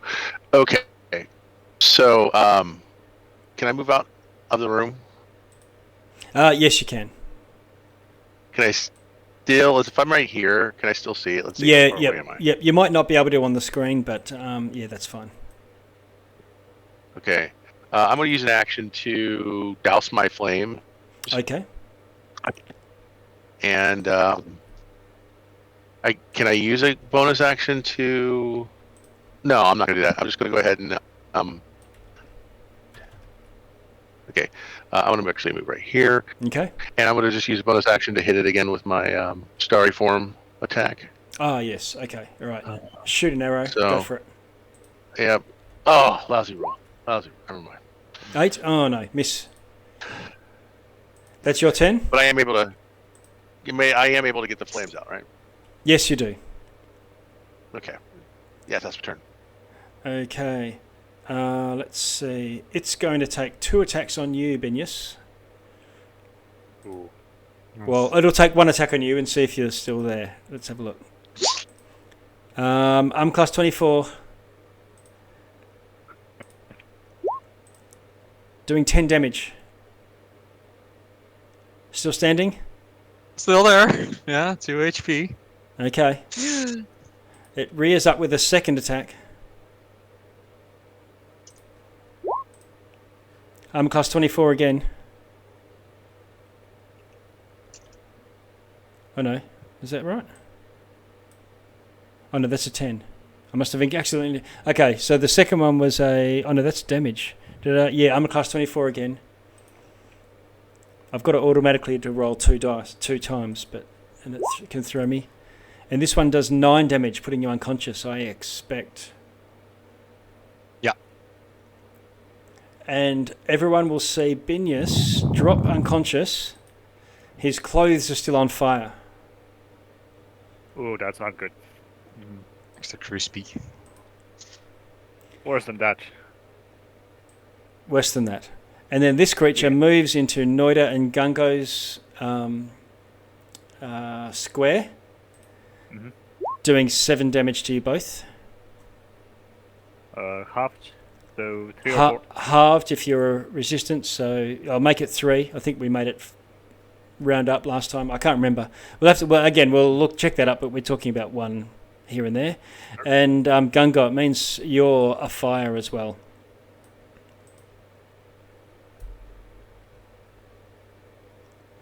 Binius, was your Cloud of Daggers concentration? Yes, so that's probably gone. Okay, all right. It was. Yep, okay. That's the fire elemental gone. Gungo, I'll mark up your... There you go, it's done it. Oh, you've done it. Okay, cool. Ah! I took it off and I'll let you do it. I took it off and we both took it off maybe. Okay, so... Noida, you are now still on fire, bathing in it, Mr. Tiefling. Right. What do you want to do? You start your turn. Okay. Well, taking 1 damage. Heat of, 1 damage. Halved. Still 1. Round it up. Yeah. Right. -1. Okay, but I always say that in the heat of inferno, it's the cool heads that prevail. So first, I'm gonna douse it with as a bonus action with my spiritual weapon.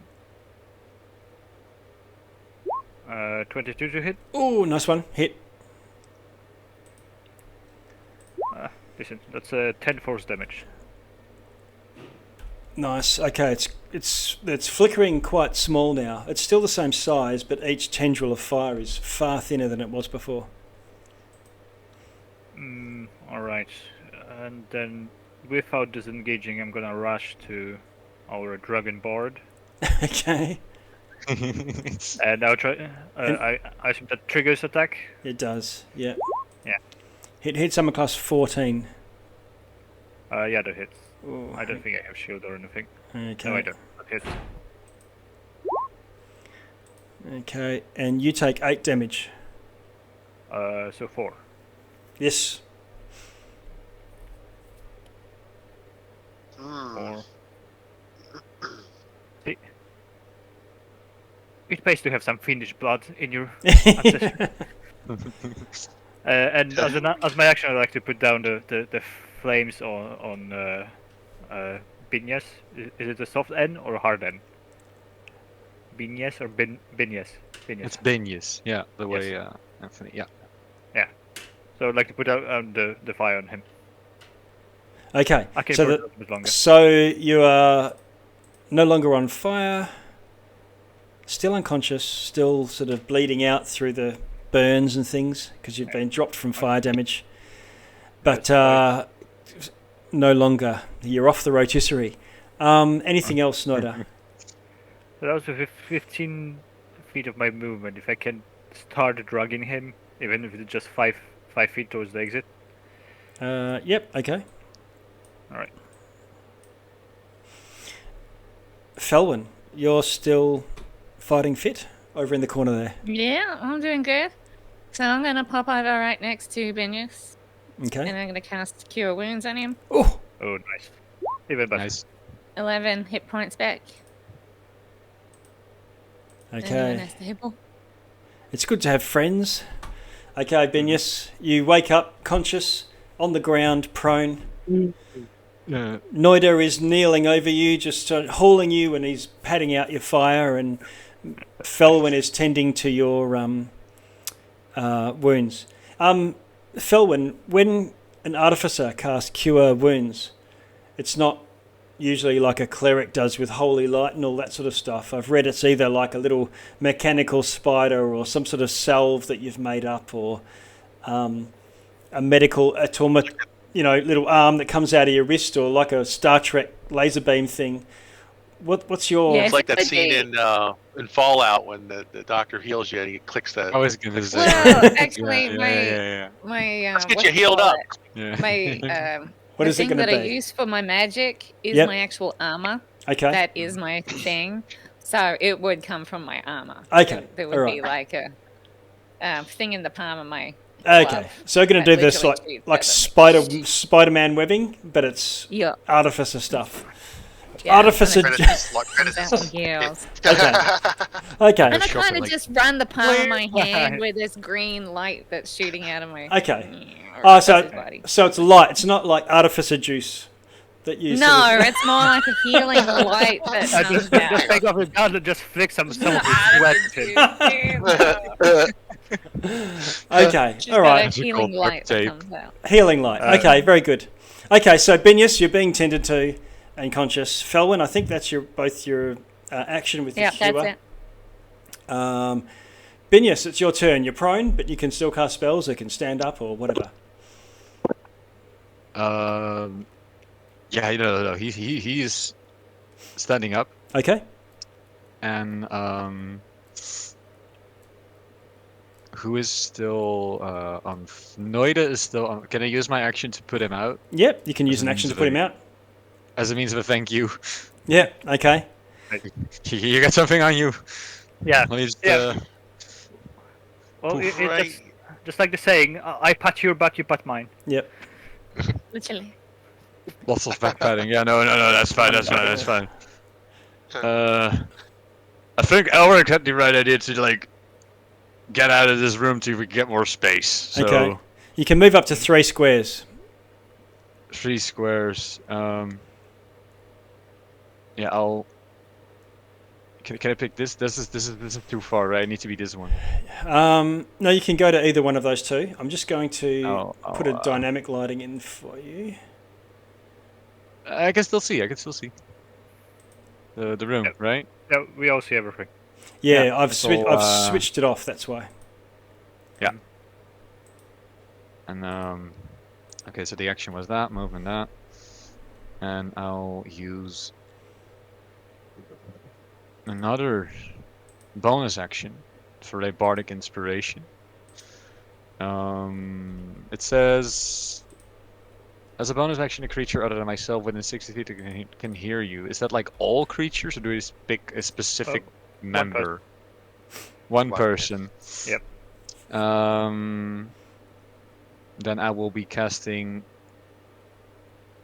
Wait, this is touch. I will cast bardic inspiration on Noida. Okay. Thank you. So Noida, I'll take off your burning condition. You're now inspired. You got Benius. What is this? Do you sing or is it playing an instrument? What's your deal? No, he's using words of encouragement. He is a storyteller, so he clears his throat, and he is like, and then the mighty tiefling that saved the Dragonborn heroically fights his way through the forge. Okay. And it burns, like he feels energized, stronger, more courageous. Right. I'll take my dagger and just go. Ah! So, shaking like a leaf, he's just got slight tremors now. Right.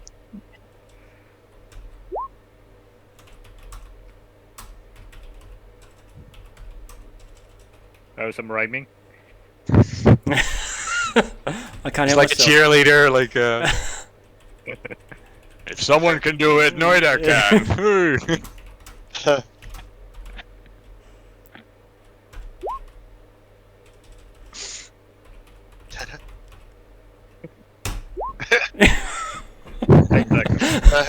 Inspiring. Very inspiring. Okay, very good. Get him, son. Get him.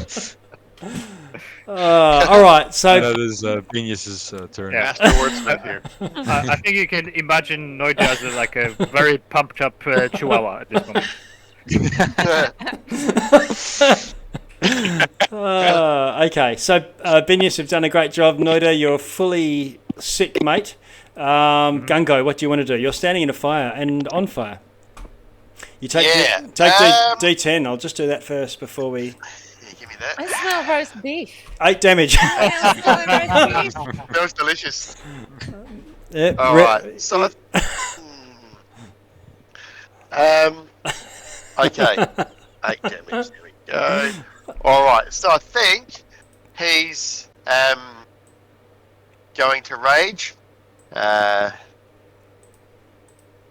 He's going to step back here. Okay. And he's going to stab it with his dagger. Oh, so when he rages, that thing has to make a DC 12 Dex save. Okay.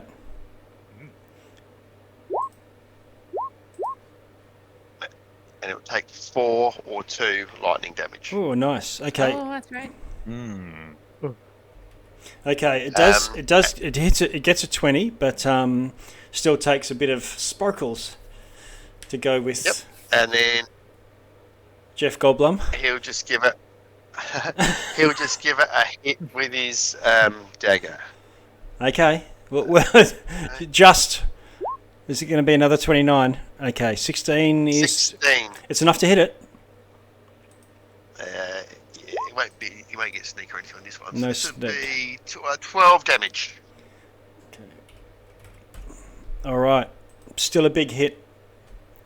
Still takes the full damage, but it doesn't die. And that's it for Gungo. Okay, and when you strike it, your hand takes 4 damage. You're losing all the hairs on your knuckles. And that's it for him. Okay, Elric. Now I think you've moved off because you moved through. You could see it before, but it moved south to consume everyone. Right. You'll have to. I think I need to get into the doorway to get it. So, Gungo, are you still standing in it? I can't tell. You can't tell. Yeah, till you get in there, then you can see what's going on. All right, I'm going to go ahead and just get the doorway here. Okay. And I can see. Great. I will cast Moonbeam on it. Okay. Nice. That doesn't do any damage at first, only when it starts its turn. I'd have to make a Constitution save, though. And then I'm going to fire my bonus action bolt at it. Is Moonbeam 5 foot? 10 foot? 5 foot radius. It's 5 cylinder. Yeah. Do you want to put it right on it, or do you want it over here, sort of thing, staggered? It's a 5 foot cylinder, so actually I was thinking in this corner here. Okay. Sorry, right here. So, and then 20 hits. What's the 20 from? Your starry form attack? From my, yeah. Okay. You can still cast spells from your starry form, I presume? Yes. Okay. All right. Armor class 20 is a hit. Nice. 11 points of radiant damage. Oh. Okay. Again, it's just little thin tendrils, smoking tendrils now, sifting off in 5-foot radius from a Do you point. need me to drop Moonbeam in chat so you can see it? Oh yeah, that's okay. Okay. I'm pretty. Yes. And okay. then Yep. that was 20 feet of movement. I'm going to move here and here after those attacks. Okay.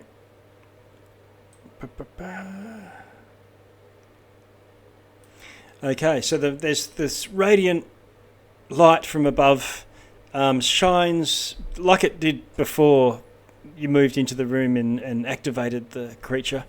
But this time it's the pale, cool light from the moon, which dousing this creature, it hisses, crackles at the sky above, as if it's looking up at something it can't see, and blinks out. And the fire is doused. Wow. Nice. And all you are left with is your scars, roast beef, and the dappled moonlight from above. I'm going to cast Prestidigitation on Gungo and start putting out the little fire on him. Okay. Oh, you're still on fire, aren't you? Yes. Yeah. He is still I'm on on fire. Okay. I'm going to put that out because he's smelling like burnt hair and stuff like that. It's really bad in here. All right. You go in there and pat him down, maybe grab a piece of crackling. Gungo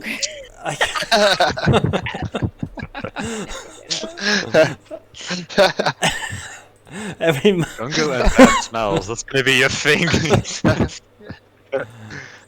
All good ones. Depends. It's all perspective.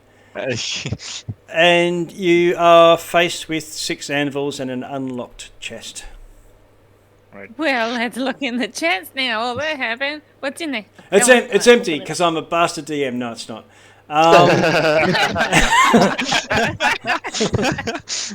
Okay. You open the chest and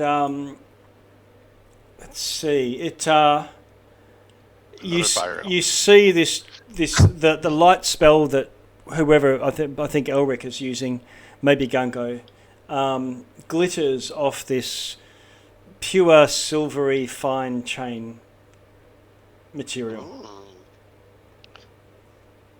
Does the room feel normal temperature now? It does feel normal temperature now. Yeah, it starts to rapidly cool.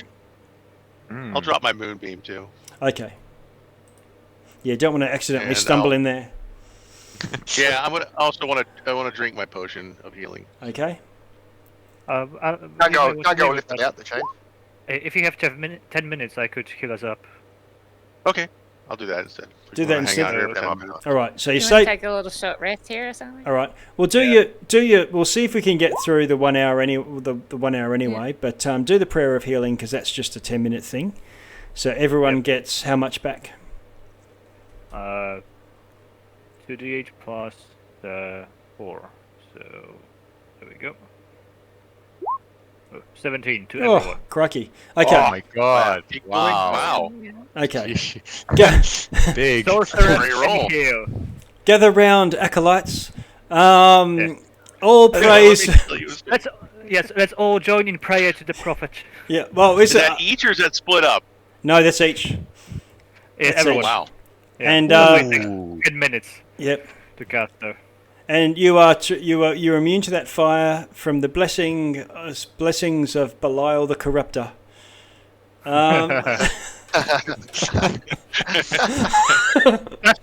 That's backstory stuff. Okay, but I don't think you're gathering everyone in prayer to Belial. It's something else. It's your. Well, he's a member of the Church of Morrow. Ah, Morrowind, yeah, Church of Light. Yeah. Okay, light and life. Yeah. Thank you, Noida. Thank the prophet. It's he who guides us. Binions looks up. Thank you. What's the chain?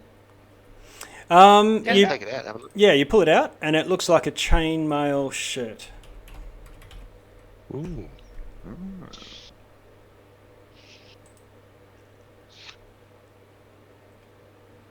I had already casted detect magic on the chest. Yeah, I did not detect any magic. So no, the chest itself is not magic, but now that you can see something that's within full cover, you wouldn't detect it usually. But now, even as a ritual, I guess you could cast detect magic and see that this chainmail shirt is magical. What do you think of this spell? Have you seen anything like this before? Yes. What does it feel like? It feels super thin and flexible. You wouldn't notice it if you put it on underneath your clothes.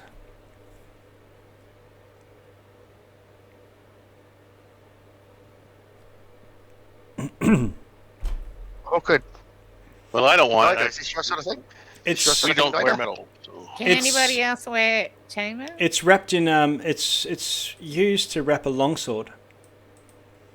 With I remember there's more a when longsword in there too? with a black blade.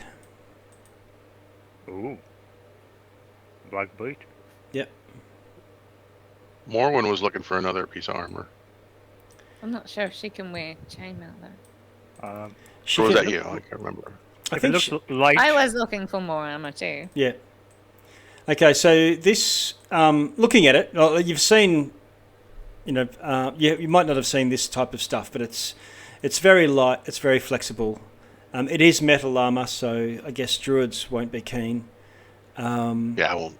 Yeah, but it's the reason why many classes don't like having metal armor is because it's heavy, or it stops you from doing stealth. You get disadvantage, or it has a strength requirement. This is light enough that it doesn't have a strength requirement, and it also doesn't impose disadvantage on dexterity stealth checks. Well, I would like to try that on. Yeah, so you can try it on, and it will adjust to fit you. It's not like full armor or anything. It's just armor class 13 plus your dex up to a maximum of 2. Yeah.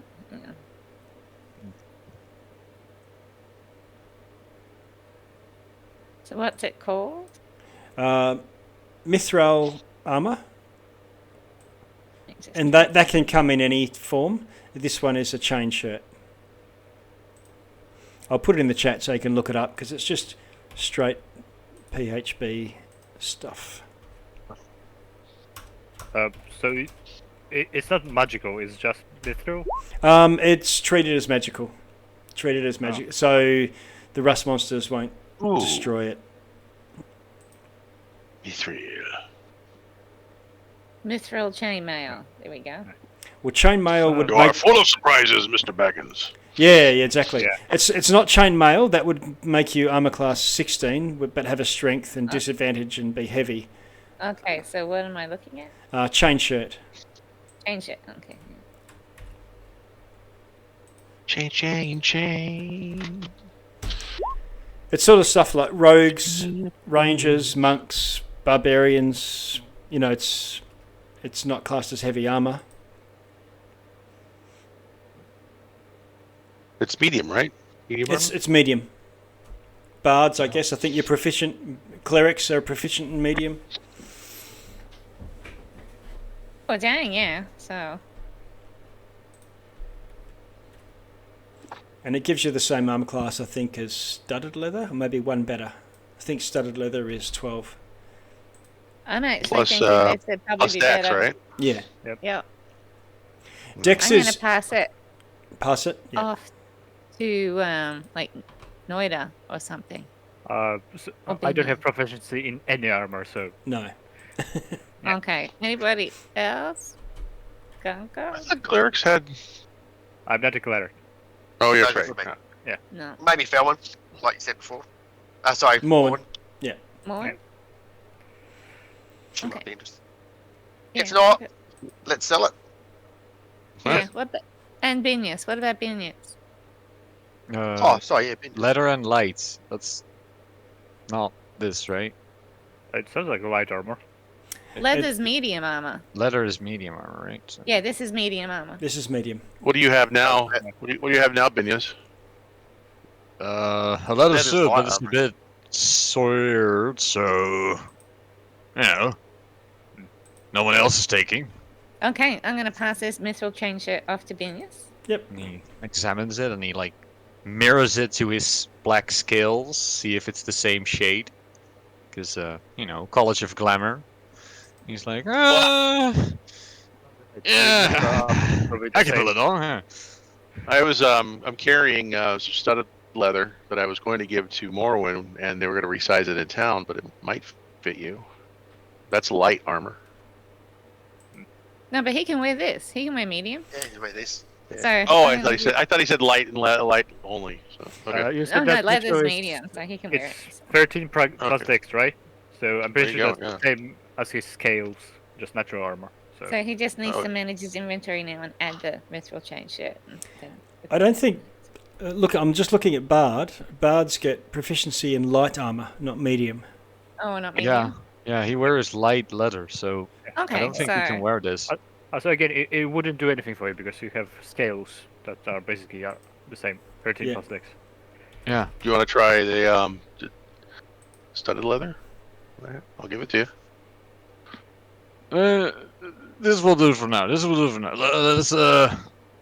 we'll do a fashion show after we get out of the caves. Yeah, let's give it for a moment. I think she might. That sounds like a good idea. Okay, the sword is got a black blade, but normally you would, but along its edge, as it's polished, it's shining very bright silver.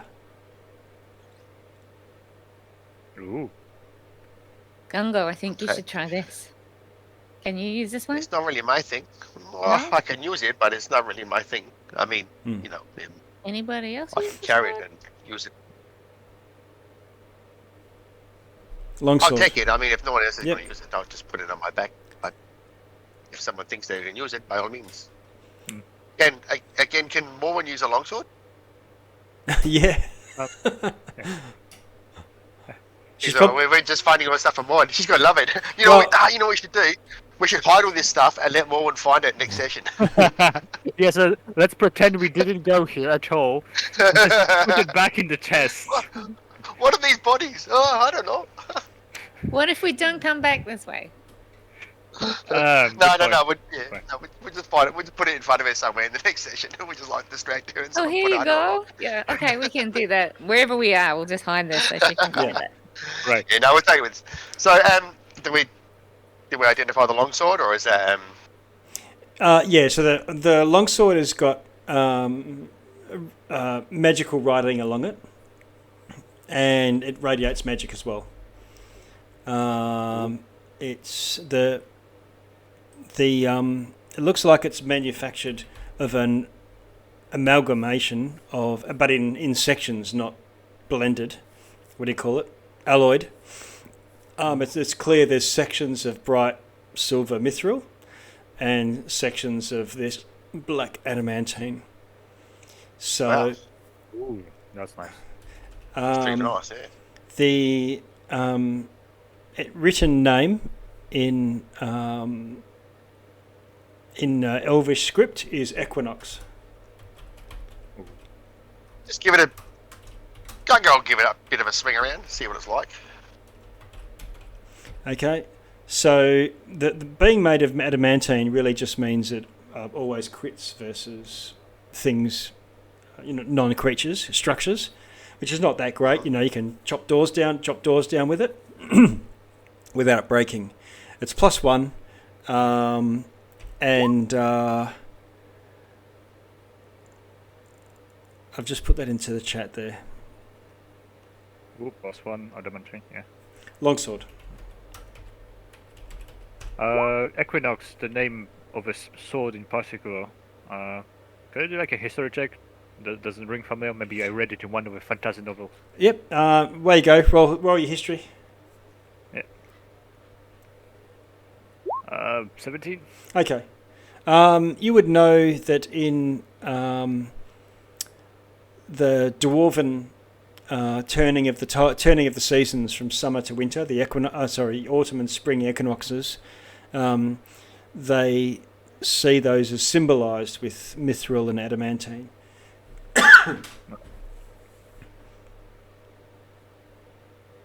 Right. Onto this chainmail shirt, it's got a bit of a jewellery attached to it, but you realise that can be detached. It's also rating a bit stronger magic than the chain shirt itself, and you realise it can be detached from the thing separately. I don't know if anyone can identify it or not. I think Normally can, but I'm out of that at the moment. Okay. It's going to have to wait. Do we need to find someone to have a rest? Or? Yeah, we do. Can you ritual cast it? You can ritual cast it if you want to take 20 minutes. It still takes whatever the components are to cast it, but I don't know if... It doesn't consume them. Oh, it's not consumed, then you have it in happy days. You could just cast it. If you have this brooch on you and you die, your soul goes into the brooch. But that doesn't sound good. Yeah. And once you put it on, you can't take it off. We should pull that off and pin that to something. Yeah, when we kill Before something, we we'll kill put it it. on it. We can just try and do a sleight and pin it to something. I mean, yeah, And that sounds then amazing. Try to capture it. Next time we find a lich, we don't even need to find their phylacteries. You can just put it on them. The next time we find it, Yeah. Oh yeah, you. Wait, what if the target is not able to die? Like it's already dead? What happens? Yeah, can immortals wear this? I think as long as we destroy the body, the soul has to go somewhere. If you die while wearing this, your soul enters it unless it already houses a soul. You can remain in the ring or depart for the afterlife, your choice. As long as your soul's in the ring, cool. You can telepathically communicate with any creature wearing it, and a wearer can't prevent this telepathic communication. Is there a soul in it? There's not. There's No, it's empty. It would have been cool. You're like, hello. I was like, is it empty or anyone home? Yeah. Right. It requires attunement, and you can spend an action to cause the ring to become invisible. Right. So that until you either remove the ring, you die, or you use another action to make it visible. While you're wearing the ring, you are also immune to any magic that allows other creatures to read your thoughts, or not rings, so the brooch. And determine whether you're, to read your thoughts, determine whether you're lying, to know your alignment, or your disposition, or even to figure out information about you, your creature Now we're type. getting to the good stuff. Yeah.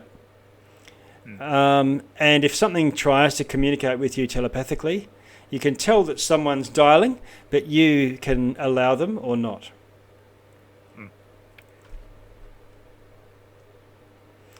Now this is a picture of it as a ring, but it's a brooch for the purposes of this. Okay, so as far as this.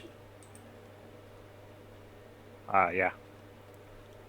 It's like the head of a cranium rat. Yes.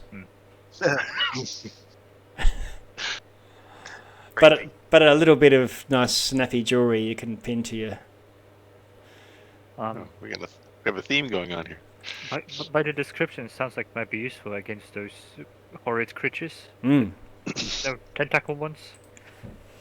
If anyone wants to attune to it and take it, you would just look up Ring of Mind Shielding, but just bear in mind that it's a brooch. You could either create your own or just remember. But that's just for flavour and so on. Oh, somebody else wants that. Yep. Just trying to think if that's something Elric would be interested in. Does it also do something with resistances, like psychic damage, or No.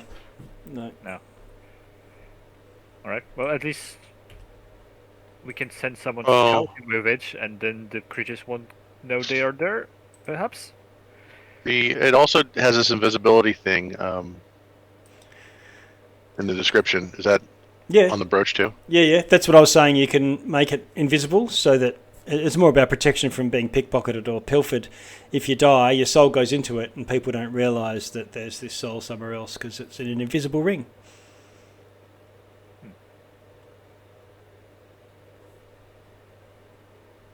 Oh, I see. A ring, not yourself. But it's a brooch. Yeah. Yeah, I got it.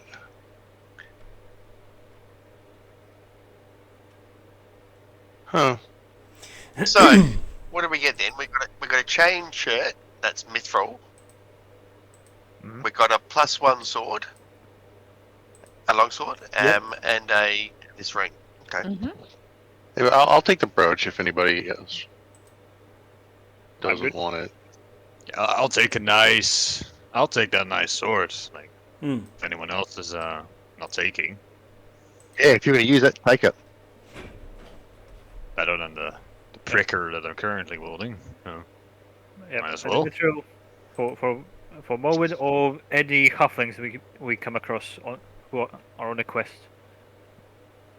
Anthony, I'm going to take the brooch, but I'm not going to put it on yet. I'm just going to carry it. And I reflavored it in brooch. Okay.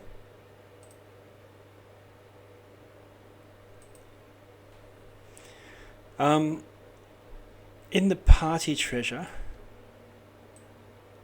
hang on, I'll see if I can.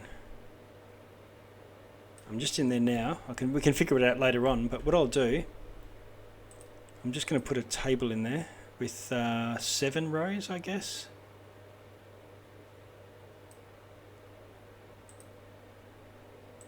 Oh, this is great for a furbog. Yeah, I'm going to put it on. Because it also keeps other things from telling what you really are when I disguise myself. Ooh, nice. Yeah, so I will, as I attune to it, I learn all this. Cool. This is cool. Okay. And so where to from here? Should we rest? Yeah, I think we need to find somewhere to have a rest. There was a bedroom that had like 5 beds in it. They were not great beds, but I guess we could go back there. There's nowhere better. I mean, do you need any more healing, or I can do another. We're gonna take a rest. We can. Yeah. Right. I need spell slots back, so I need the long rest. I mean, my point is we literally just woke up, so. What? You haven't taken a long rest yet. You've No, you've gotten up. Took a short rest. Yeah, you've had a short rest. Gotten up in the morning, headed out to the mines, did a big search. Maybe it's midday, but you've had to walk quite a long way, sort of creeping mode, stealthing your way in here. Can I, before we climb up the ladder, I'm sorry, I am interrupting you, go ahead. And after a fair bit of fighting and stuff in here, and investigation, you took a short rest, and now you've just taken a second one. So it would be it's past midday, but you've still got plenty of hours. Well, this short rest we could turn into a long rest, pretty much, couldn't we? You could do if that's what you want to do. Yep. Yeah. I mean, the furnace room it looks like a good place. We could shut again and put our bedrolls out. Yep. I'm gonna walk over here and I'm like, hey guys, we could finish off these little cockroach dudes. So they don't bother us. When you get out, you can't really see any of those dudes anymore. They've scarpered off somewhere.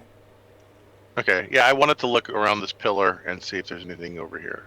Okay, you see plenty of shovels, or with the handle, but with no shovel. It's all just rust, and plenty of pickaxes, but with like it looks like an axe or a hammer or something like that. But there's just piles of rust debris around all these tools and implements and things. Okay. So I don't see anything now. No, only wooden things that you can see now. Okay.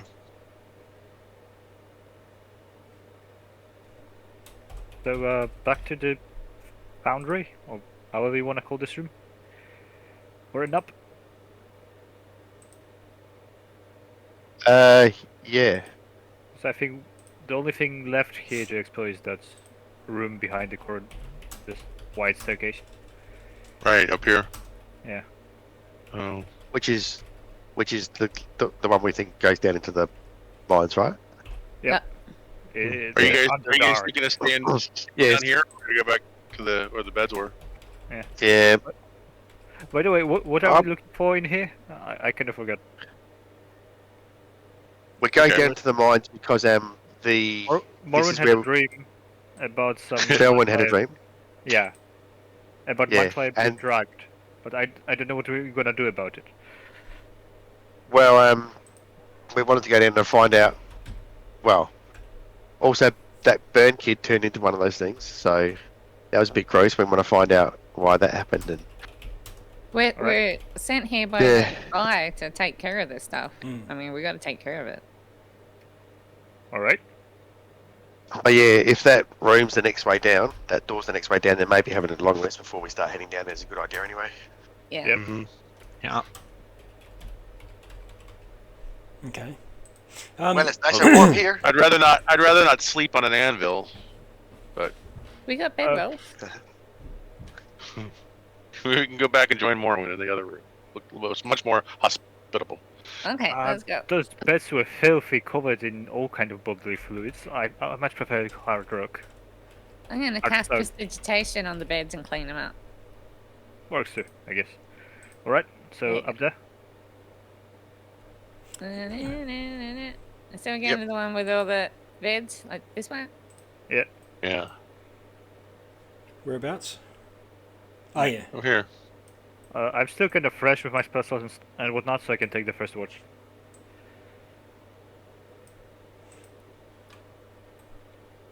Okay, so I'll take the first watch with you. You all ensconce yourselves in here. This is where the thralls were living, and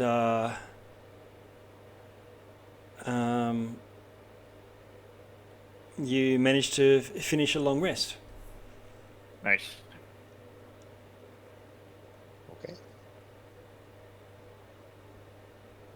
Very nice. There's at least 3 doors and a couple of chambers between you and the 4 doors and 3 or 4 chambers between you and the main ravine. So you're pretty secure, at least from the any external forces.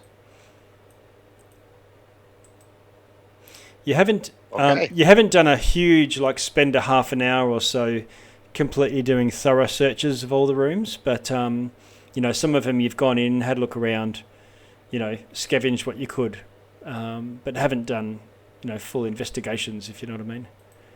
If I remember correctly, we didn't look at this room. We did this room here, but so I guess Elric, being curious, will search we'll do a thorough search of the bunker. In the time, doesn't it? Yeah. Okay, which bunker? Oh, where you are now. The one we're in, yeah. Yep. Okay. The barracks. Yep. You see, you find hidden in one of the beds, under one of the mattresses, a journal. It looks like some people were brought here, and they weren't necessarily all enslaved straight away. There was a time process involved, and from the writing, you can tell that they were taken. Almost all of them from fishing vessels, and all from nearby. So what you've seen here is these sort of vivisect thralls are all sort of local fisher folk. Hey guys, this journal says that everybody here was abducted, and they were all sailors, fishermen. And I'll share the journal with whoever wants to read it. How far back does it date? Only a few weeks. Yeah. Does it coincide with the crashing of the ship? Yes. Yeah, if you're thinking to just try and align it, it coincides with, only a few days after the crashing of the ship. Poor souls. But it only covers about a week beyond that, and then the writing stops. Well, as soon as we have this place secured, perhaps we can organize some not a rescue but retrieval operation to grant these people with proper burial. Or we could go put them in the forge. What I was thinking, we could just carry the bodies down to the forge and offer them up. I mean, certainly practical, but I suppose these people had families who would like to have them nearby, or paying respect and whatnot. You think they want to see them in this condition? I'd be mortified. Oh, you offer them to the heavens, and then their family members can see them in the stars. That's a good one. That's Okay. a druid way. Gungo, I just wanted to check. What, apart from the Wyvern dagger, what sort of magic things had you been awarded or taken from the, from the party stuff? I don't think it's for anything else. That's it, I think. Okay. Just make sure. And I, Yeah, that's it. But yeah, that's okay. cool. And I can't remember from Morwen. I'm just so that you've got something to refer to. Elric, you've got the mantle and that bag still. You haven't sort of pulled anything out since the rat, the very first time. I forgot about the bag. Is there anything else? I did take that brooch of mind shielding. Okay, so got the brooch on there. Benius, you've got Equinox the longsword. Noida? I got the puppets, but I gave everyone their respective puppets. Yeah, okay, that's fine. I won't mark those up. Coritan, I've got the silver greatsword. But no, Noida, nothing else? Nope. Okay, and Felwyn? No, nothing else. Okay. Is it a bag of tricks? Is that what the bag is? It's a type of bag of tricks, but you'll have to start pulling stuff out to find out what's in there. Okay, I'll just add that to my inventory for now, so I know that I have it. Okay. I forgot I had that. Okay. So I don't know if I can show this to players. Let's have a look. Save changes. Oh, cool. Oh. Yeah, you can see it in the treasury. Yeah. Forgot about that. Yeah, nice. This might help when it comes time to divide stuff up. Just for the next time things come. I know you added onto your own character sheets and so on, and it doesn't quite make sense. Like for Cortan, for example, who's missed a few sessions, so it'll take a bit of a, who's doing the heavy lifting from being here. There's also the just a bit of a rundown of how it's looking. There's with the party a bunch of stuff that I'm not marking up potions in here. In this magic items awarded, like one-use items, it's more probably not relevant. But this is stuff that hasn't been split up yet. And in Dragon's Roost, there's a damaged brig and some brandy and all that sort of stuff. And then there's just some notes of things that happened over the past sessions. But this first bit is just magic items awarded and current unsplit. So whenever you decide to split up and divvy it all up and whatnot, that's a point when you can sort of draw lines through this and make a new total. Yeah. But these bits here can stay at the top. But are we saying Morwen with this chain shirt or Felwyn? Yeah. Morwen. Morwen. Morwen. Oh, yeah, okay. I'm pretty sure she'll want it. I thought Binius put it on. No, he can't because he it's couldn't, light yeah. only, right? Yeah. Okay. We did get the potions of breathing from the old lady, right? And Yeah, I think you should. Oh, yeah. You should all have one. I thought we had to wait for them to get ready. Or they Well, were yeah, ready. it's I thought we'd get them after we did the mining. Like, Yeah. we should get them to us when we're. Yeah, because we gave her the exploring weeds and then she had to make them. Yeah. Yeah. Yep. Oh yeah, the one you I got, we picked up in the other room with the Oh, the yeah. dagger was doing those Okay. ones. Yeah. All right. So you've had a long rest, got your spells back, changed things, whatever you want to do. Felon has the manta ray suit. Oh, Yes, I forgot I do. about that. Oh yeah. That's a cool one. Picture.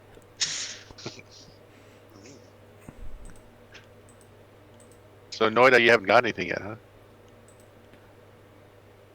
There are some downsides to being a sorcerer. I can't really use much.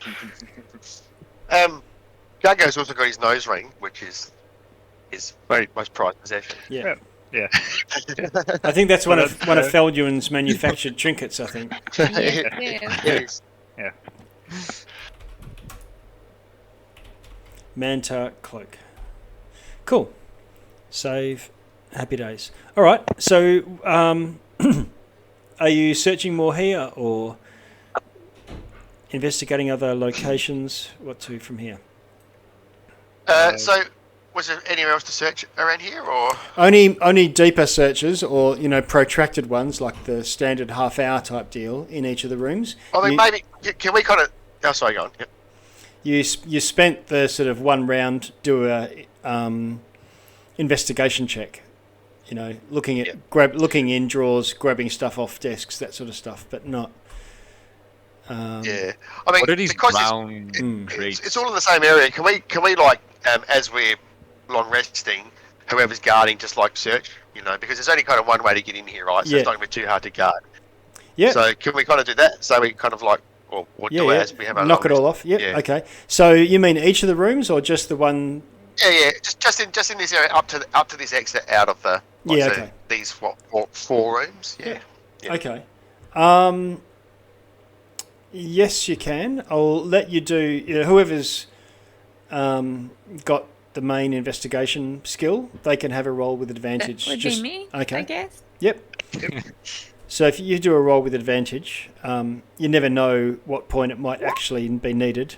So guidance won't work, but you get to roll twice. Oh, right. 20. You said advantage, right? Yeah.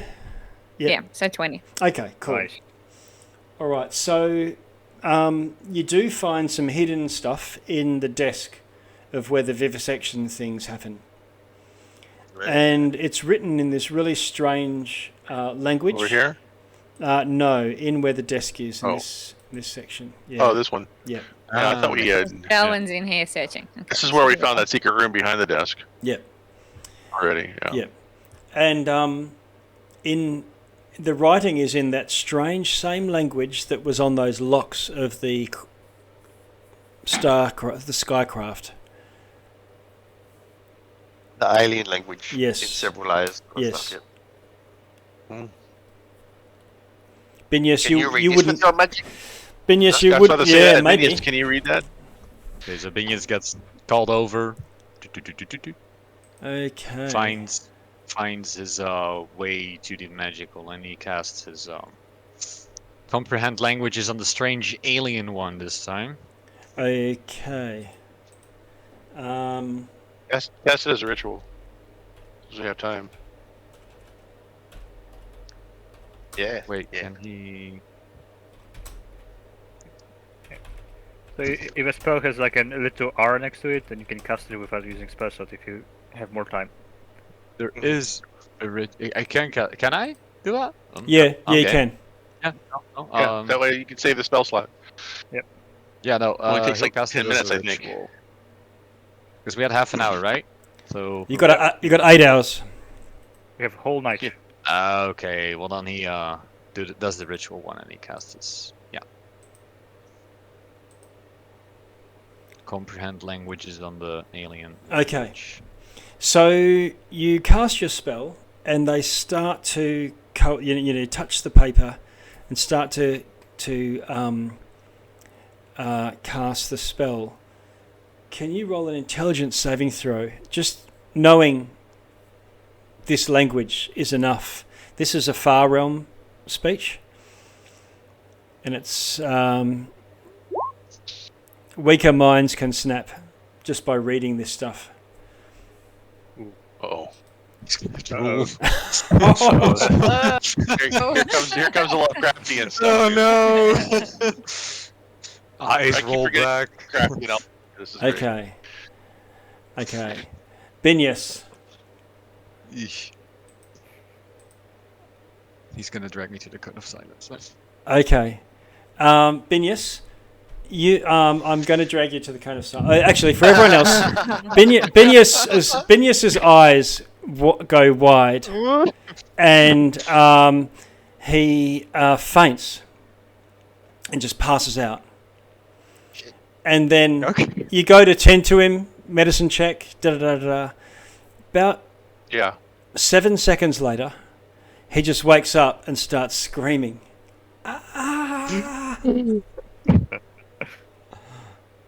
Screaming fit. And while you figure out what to do with that, Benius will take you away.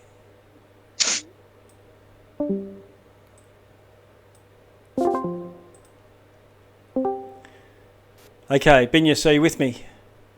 Yeah. Okay. Loud and clear. So this must have been written by the Mind Flayer, the Illithid, before it had been found, predated upon by the vampire. Maybe when it was in its early stages of vivisecting thralls and starting to, build an army is what it was intending to do. But of course, it didn't get far before it got stopped, and there was only one. From the writing about its brethren who have spread and released throughout the oceans to spread the word and raise allies. And the way that the tone that when in this Far Realm speech they talk about raising allies, it's really about making thralls.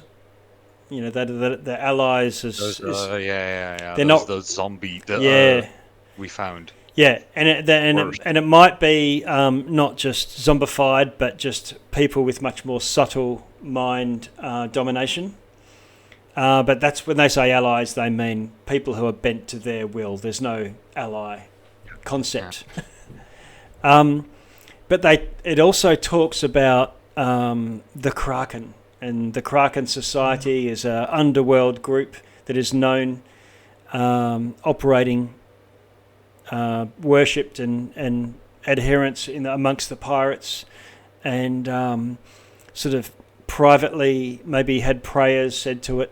The Kraken as this great behemoth of a beast that lives at the very bottom of the ocean and controls the waves, and if you waken it, it brings the bringer of destruction, that sort of thing. Something to be placated, or you sacrifice to it to stop it from coming, that sort of thing.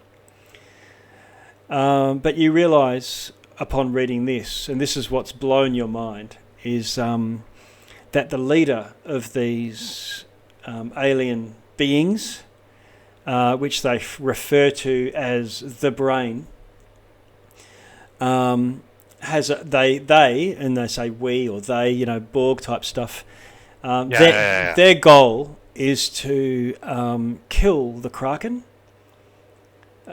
take its power, take its lair, and take all of its followers simultaneously, without the followers knowing.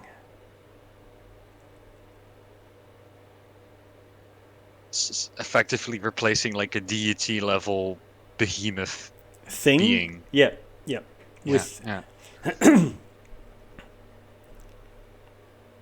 So yes, destroying and supplanting the Kraken, and the idea that this would be all done through the work of our allies. Yeah. Okay. But realising that something like that, just like you made a point of there's things as bad as Illithids down there, but there's things down here with us that prey upon it, and that sort of lights on moment of how crazy powerful that must be and scary. It's the same thing. If that's something that would even contemplate hunting and destroying a Kraken is, just enough crazy to... idea. Yeah. Okay, so we'll shift back now, and eventually you'll snap out of it. So we'll see what they want to do. Yeah.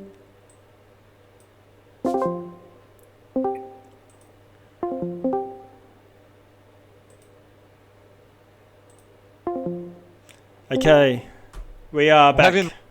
Where's my... I had a new sword. Where?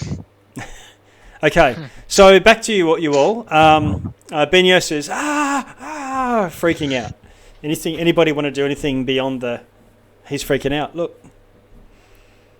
I was thinking him over the head with my shield while you were gone. I could do a I medicine was check. reaching up with my shield, like, hey, wake up. Okay. I could do a medicine check. I'm proficient. Okay, do you want to roll the actual medicine check? That'll be good. Oh, nice. Okay.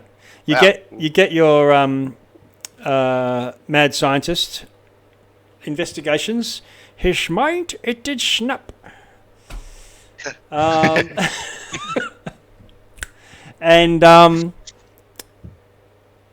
you believe that this is definitely exposure to the far realm can do this. You've sort of almost read it in the words of that druid, the note that you read a couple of days ago. But you believe, so long as he's kept safe from harming himself and thrashing around, probably within a couple of minutes it will subside.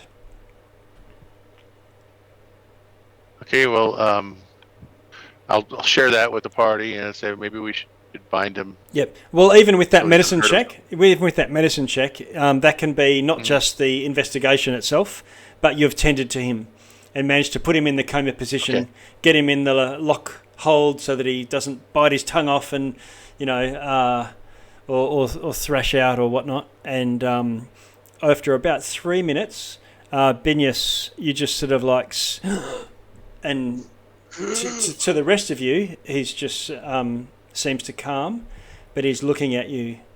Binyas, you're on the ground. Are you okay, Dragon Man? Oh, and he reaches for the desk and he like stumbles, sits on the chair, leans back, grabs the bridge of his nose, and he just like motions his hand, like shakes his head. No, I'm not okay. What happened to you, man? What happened? I'm not okay. And he like pushes away the readings on his desk. Like he's not wanting to touch those anymore. He's definitely not wanting to touch those. There's a clear indication. He exhales. The mind flares. The brain. You know, right? You know. Don't you? And he eyes everyone. You man, you don't? know what, man? What are you talking about? When Eric... Gentlemen, give me another hit. No. When it was clear that he was losing his mind, I think Noida would run away back to the trial room and fashion him a impromptu straitjacket from just regular... Out of all the sheep and stuff. And now it's very slowly approaching. It's okay, buddy. Oh, no. I'm fine. It's just... Have you guys known about the Kraken? The Kraken? Eyes the group. The Kraken, yes! He who controls the waves. I have dreamt about this. You have? Yeah, What do you know? Is he talking about the big statue thing in the dream? More than a statue. It's a thing. It's an actual thing. The thing that ate us in the dream, man. Yeah, I spent quite a long time in its belly. Listen, these notes are about that very being, about the Kraken. The leader of those tentacle beings that like infest and control these people, these thralls, is just the tip of the iceberg. They want to control that thing you've been talking about, the Kraken. That behemoth that lives under the sea. They want to replace that thing that all these pirates worship. And install a new leader. And then Thralls is just the beginning. Like, these things that we fought is just the beginning. Because they want to take everyone, like everything that worships this Kraken. And I can't believe, like, this is a being that literally controls the oceans. And the brain, does that ring a bell? And he looks around the group. Anyone? If someone wants to do, either history or arcana. I will could do do a history. Then I will do Arcana. Okay. You rack your brains, compare notes. Yeah. Oh, wait a minute. Hang on. I'm going to do... Can I do Arcana as well? Yeah, you can do arcana as well. 2 people can, or 1 with advantage. So we've got Noida already, so you do 1 as well. I got 9, and then I keep forgetting I have... Expertise or something? Yeah, what's it called? I couldn't find it before, but I add my history modifier to it, which is a +4. Okay. On top of that. So it would have been like a 19. Okay. All right, so those are both arcana. So for where you roll nature normally to learn things or remember things about beings that are native to your world, things that are native to some other world is an arcana check. And I think it was Elric last time that did a bit of a check to figure out and remember, to recognise mind flayers or illithids rather than just octopus people. So this is Felwyn and Noida sort of comparing notes and going, oh yeah, so now that you point that out, now that we've seen this, thinking about this idea of the brain, it makes sense. I've heard of these things. They're very cerebral in the way that they fight, the way that they attack, the way they defend themselves, and they have these enormous brains which are their rulers. And they're not really rulers, they're just like a node that connect all of the other minds together, but act as like a giant single hive mind. But they actually physically are like a giant brain, usually kept in, they have no means of movement or anything, no body to speak of, but they normally, that makes sense now, and there's this lights on moment about that big pool that was like, I think, 20 feet across and only half full of water. If there was a giant being in there, it would have been about full just with the displacement. Yeah. Okay. That makes sense. That's good, because it's all new to me. It lines up with what we've seen. These creatures that made Burn turn inside out, they want to get the Kraken and take control of it. Make you turn right. inside out. That's right. God.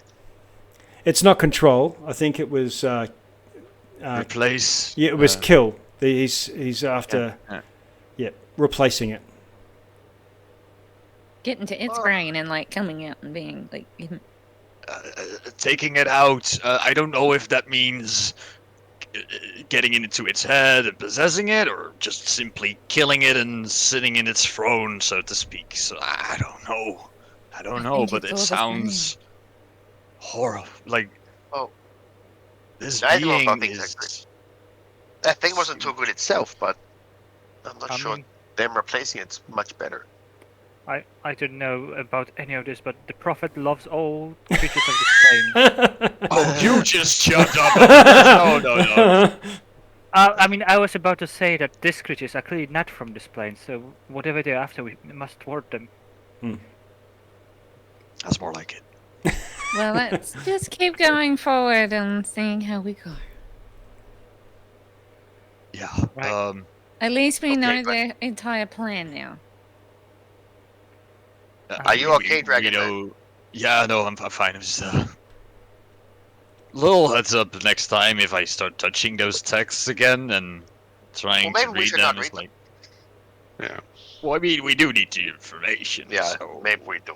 Maybe we'll tie you to a chair next time. I was gonna say, just tie me up and I'll, you know what to do now. So We'll do Yeah, that. maybe get one of those bracelets that says like if I'm like on the floor shaking, I just read a mind flayer text or something. They don't know what to leave me. Did you want to read side B? There's more. What I think you're gonna do Life that. alert! What's your? I mean, I've conjured a demon and I can't get up. Don't worry, and if you don't feel up to it, you're gonna do that Clockwork Orange scene, the one at the end. Oh yeah. With the little things on the island. Yeah, we'll make you read it. I've summoned an elder god and I can't get up. For Yeah, the- so- for the greater good. So it looked like you were reading a journal of sorts, a journal of an illithid alone. But I was being genuine. There was other writings. Other writings. Yep. In the same language, or They are, but they look like they're less formal. So written a little bit later. And whereas the first one looks like you're reading from a printed book, this one, the second page, the second series of pages is more notes and pictures and things. Right. What did I'll the pick some of it pictures and look just like? start slowly approaching to you. Come on, buddy. It's for the greater good. and maybe let me give you a bit of a hug while you read it. Yeah. We all Are there must like make star a charts or anything in there? Well, yeah, so there are. Oh, yeah. So What did there's- the pictures look like? Some of them look like vivisection, so they look like Grey's Anatomy. Medical Yeah. notes and like Yep. diagrams and everything. Yeah, Okay. but there's a few side notes and things like that. You'd still need you comprehend languages to read them. Understand the pictures. He'll Vinyas reluctantly gives Okay. into peer pressure and Okay. Okay. Can I get you to roll again? But this time, this is this time I. Come on. I mean, Okay. All right. This time you can feel your mind getting closer to snapping. There's not any big revelation in the same way as there is with the last one that would be more likely to tip you over the edge. So it's a slightly lower DC. Depends on the nature of what you're reading. Just reading far realm text is enough to cause you to do a check, but the nature of what you understand is giving you a DC. So this is more side notes about how to chop people up and put knives on their hands and supplement their frail bones with extra metal rods and things like that. You get the idea that this is unique to this particular illithid, and that all of the handful or so of illithids that escaped and survived the crash each have their own speciality. And So this is the Dr. Frankenstein version. this is the Dr. Frankenstein version. But some of the notes towards the end saying there's something watching me and some presence here. I can feel it. It's come from below, and I'm going to investigate. Oh. Binions communicates this with everyone. Okay. Reads it up loud in normal language. And that's pretty much the extent of the notes. These are much more sort of freehand, not hastily written, but obviously with a mind somewhere else at the time that it was done. Okay.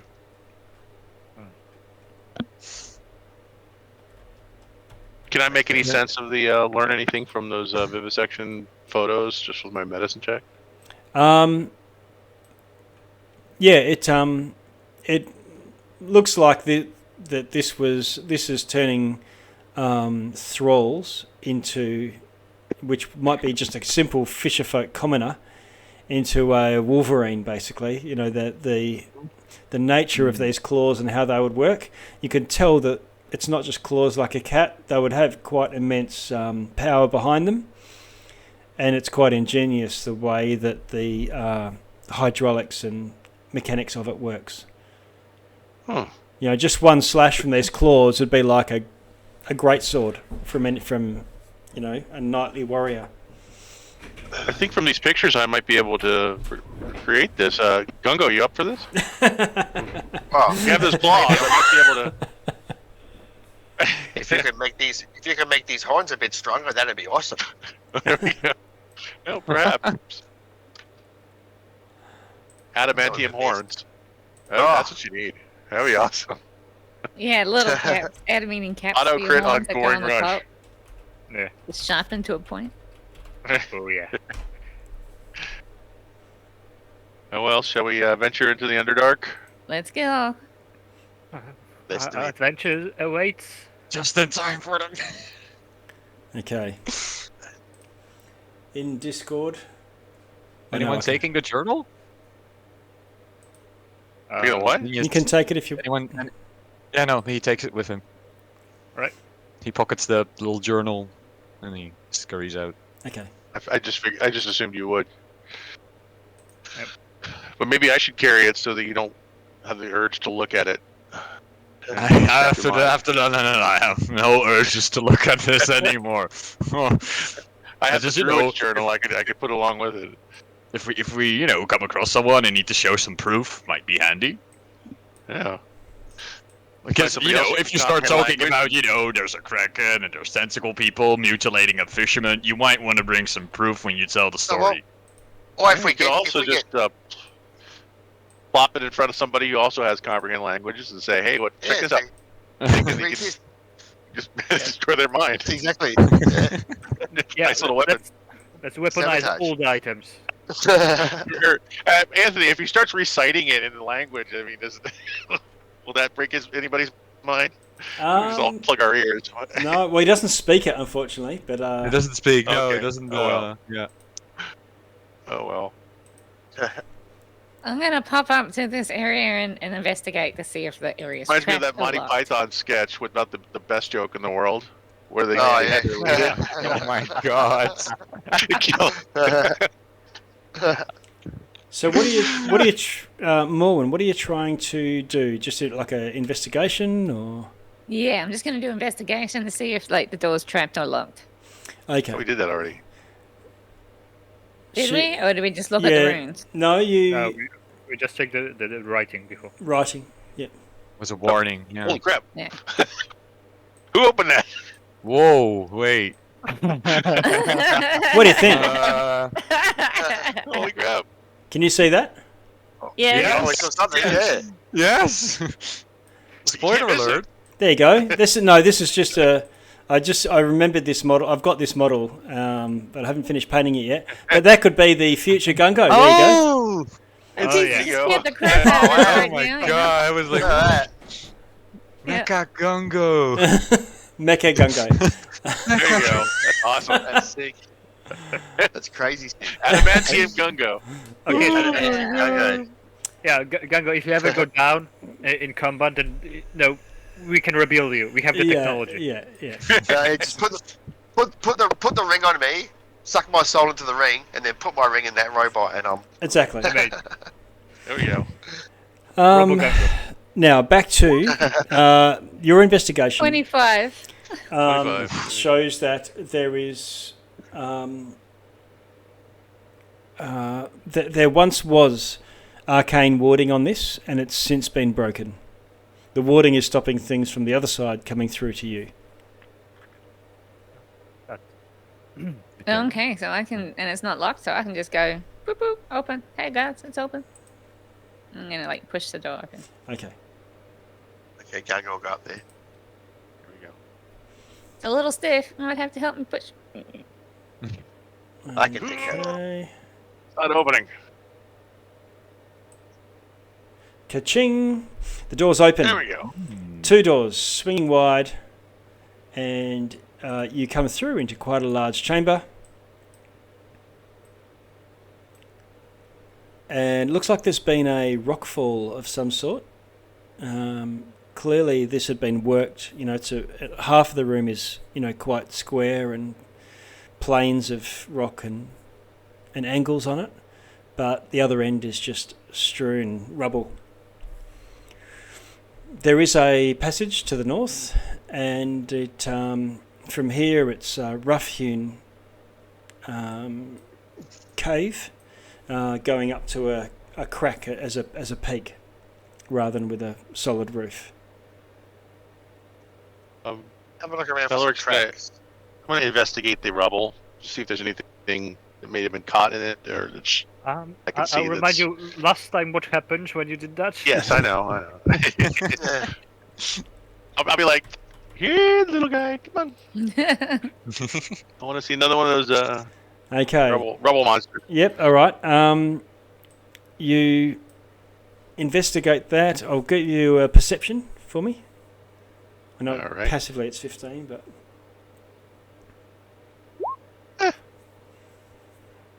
Passively, it's 16. okay. No, token says 15. Whoa. There you go. I've just updated it for you. Thanks. Okay. All right. So you've There we go. had a bit of a look around. You find a few old skeletons buried in the rubble. They're wearing boots. They look dwarvish. Yes. Okay. They're wearing boots. Any of the boots, they all look like they're long, like as in they're deteriorated and that sort of thing. Or Yeah. Are they like Nike boots? Are they good boots? No, so they look a few years old. Not 100 years old. Decent boots? Anybody need a set of boots? Elric, some of the bones on these legs, they look sort of gnawn down, and even the bones themselves have got gnaw marks on them around the ankles. Okay. Small like a rat, like a cranium rat? Yeah, it could be rat. Yeah. Looks like our little rat friends were doing a number on these guys. But they were clearly trapped in the rubble, right? And they died from that? Yeah, okay. Alright. Is it worth pulling out a couple of skeletons and just seeing if there's anything on them, or should we just keep moving? I think they're just miners who wouldn't have much on them besides a pickaxe, but you can check if you'd like. Oh no, let's keep going. Okay. So look around for tracks. See if there's any tracks or anywhere. Okay. You do a survival roll. Tell me how you go. Yes, guidance. 18. Okay. And guidance. Yeah. Sorry, oops. What's the guidance? 19. Okay. All right. You can tell that there's been creatures around here in the last couple of weeks.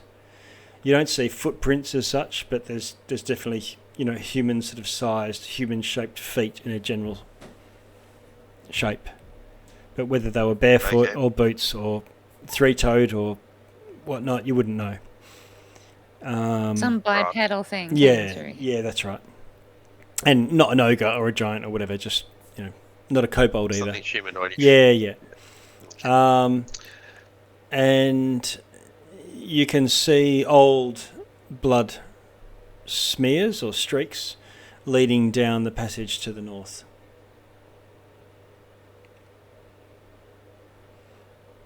Obviously, wait. I have an idea. Let's follow the blood streaks. Okay. It's going to go somewhere interesting, isn't it? Mm-hmm. Let's follow the trail of blood into the cursed Underdark. Let's go. Great idea. Okay. You travel on for a few hundred yards or so, and the cave that you're in sort of starts to twist and turn, and it looks like it hasn't been naturally dug. It might have been sections of things from boring creatures that would have dug it through rock and loose stone, but definitely not from mining activity. You're well beyond mines at this stage. And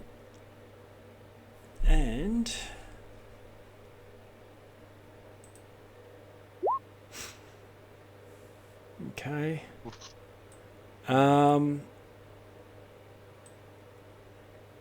you hear a voice call out.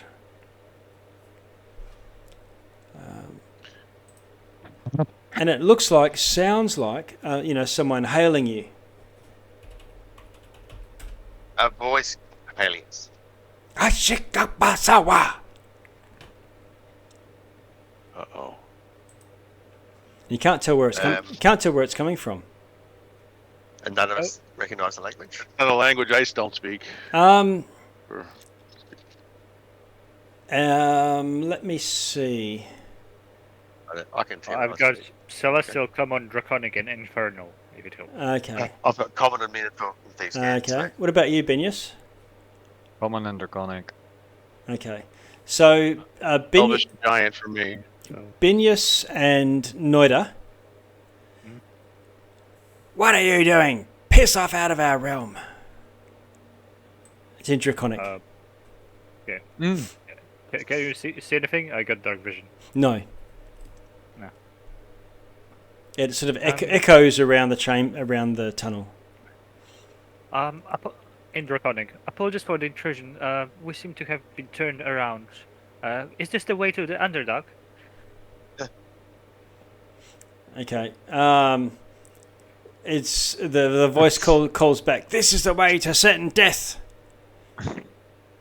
Then could you please point us in the correct direction? I don't mean to, No, interrupt. they don't seem reasonable. Mm.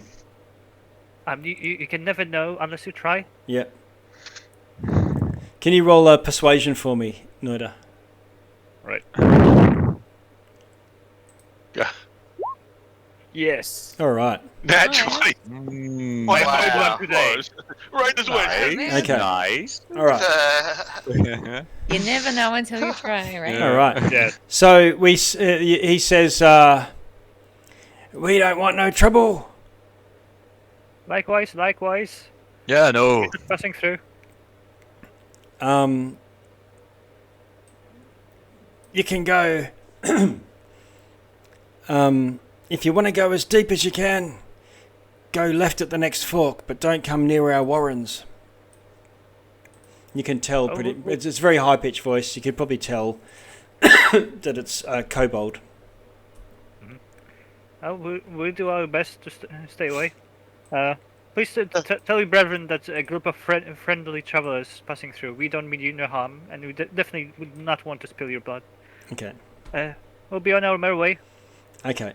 And you spear off left, I guess, at that fork, and Yep.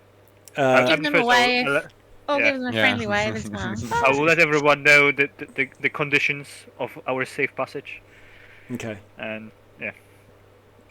And you start to find many fissures in this rock. You're basically walking through a fissure, large crack. Debris fallen down, and because it's fallen down, it forms a layer on the bottom. So you're able to walk pretty much on not flat ground, but it doesn't go to a chimney type crack. But there's many other of these fissures, and some of them do look like they've been mined. There are times when you think you're being watched, or you think you hear something moving away, but it's as if you're moving through a whole honeycomb mesh of hive of warrens, and pretty small, pretty tight. You wouldn't want to be wielding two weapons or a long weapon of any sort.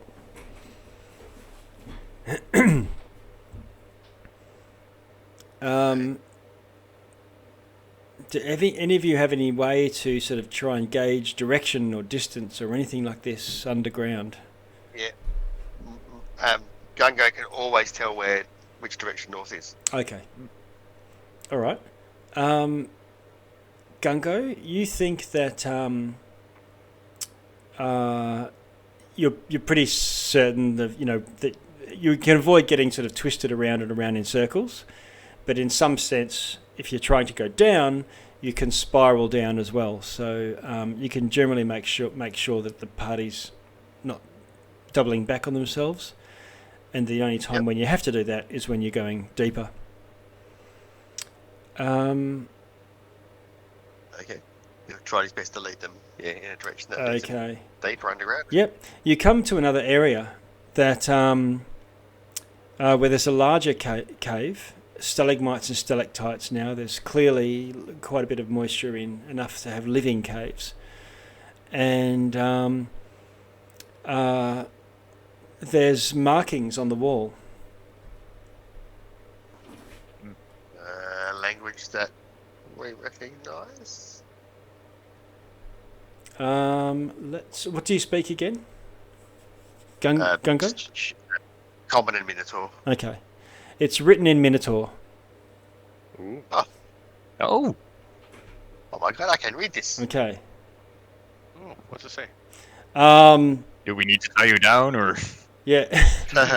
It says. You just try. It's. It says.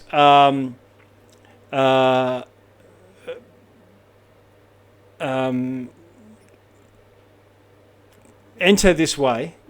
I won't try and translate it into exactly how Minotaur would say it, but it's there's definitely the symbol for Baphomet. It says Baphomet feeds on those who enter. Okay, you'll just read that out. And you know who Baphomet is, don't you? I can say No. I'm familiar. I'm willing to learn. He is the demon god of evil Minotaurs. Oh dear. That's where we're headed. That is what you're reading, like directions to this thing. Well, someone who's had some sort of affiliation with him has been this way, that's for sure. Is that the only way that this passage leads us? Who knows? Can we tell how long ago it was written or anything like that? It looks like it's been written in blood, and it looks like it's been written over and over and over again. So the underneath last stuff is just like a very old dark smear, but there's fresh stuff on top. Wow. And it's all in Minotaur, there's no other languages? There's No. Not... Wow. Okay. I mean, what's the purpose of warning that nobody can read? Gunga could read it? Well, Yeah, I was gonna say. It's not nobody. It doesn't feel like a warning to you, Gungo. It feels like more of an affirmation. An homage sort of thing. Yeah. Okay.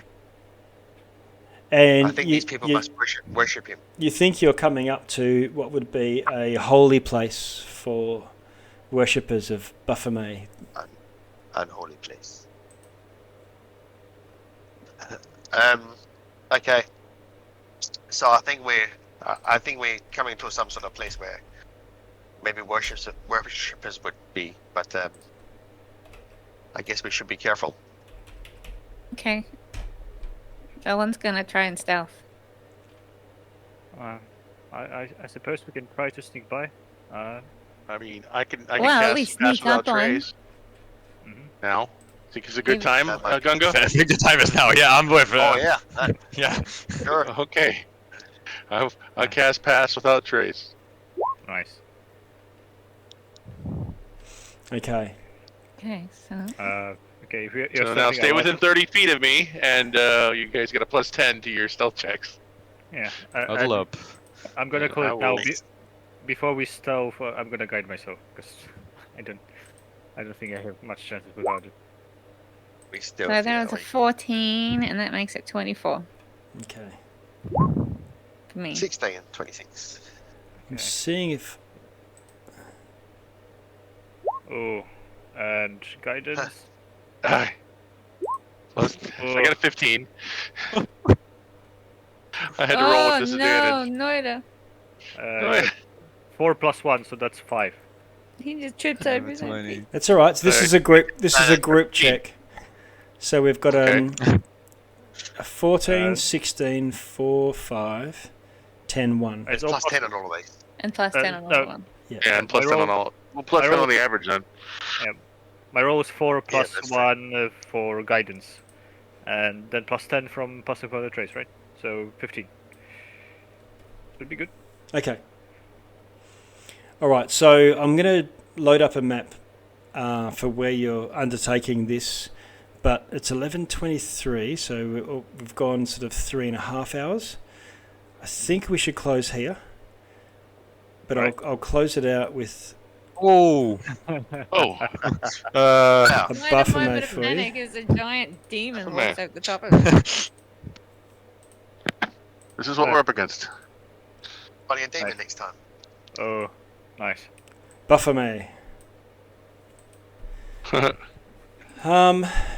And we'll close out here as you enter. You've managed to make your way through a whole, however many thousand kobolds you might have had to encounter.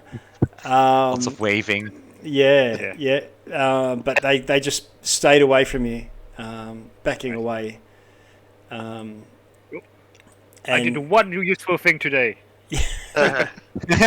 Good for sure. all right, but Excellent. let's close out for here. We're three. You saved Dinyas. You put out my flames. This is true. Mm. All right. Right. And we'll pick up this time fortnight from now. Hopefully we get our paladin, because it sounds like I need it. Ah, yes. Yeah. Okay. Right. Well, it's- All right. Well, see you next time, and we'll you can also give me a bit of a heads up as to what the plan is and where to from here, also, so that I can make sure I'm a couple of steps ahead with some cool stuff. All right. all right. Thanks, Thanks, Anthony. Okay. Thank Thanks you. a lot. Yes. Great game. Yeah, Thanks, guys. for the game. It was fun as always. Right. Thanks, everyone. Okay. Bye. Bye.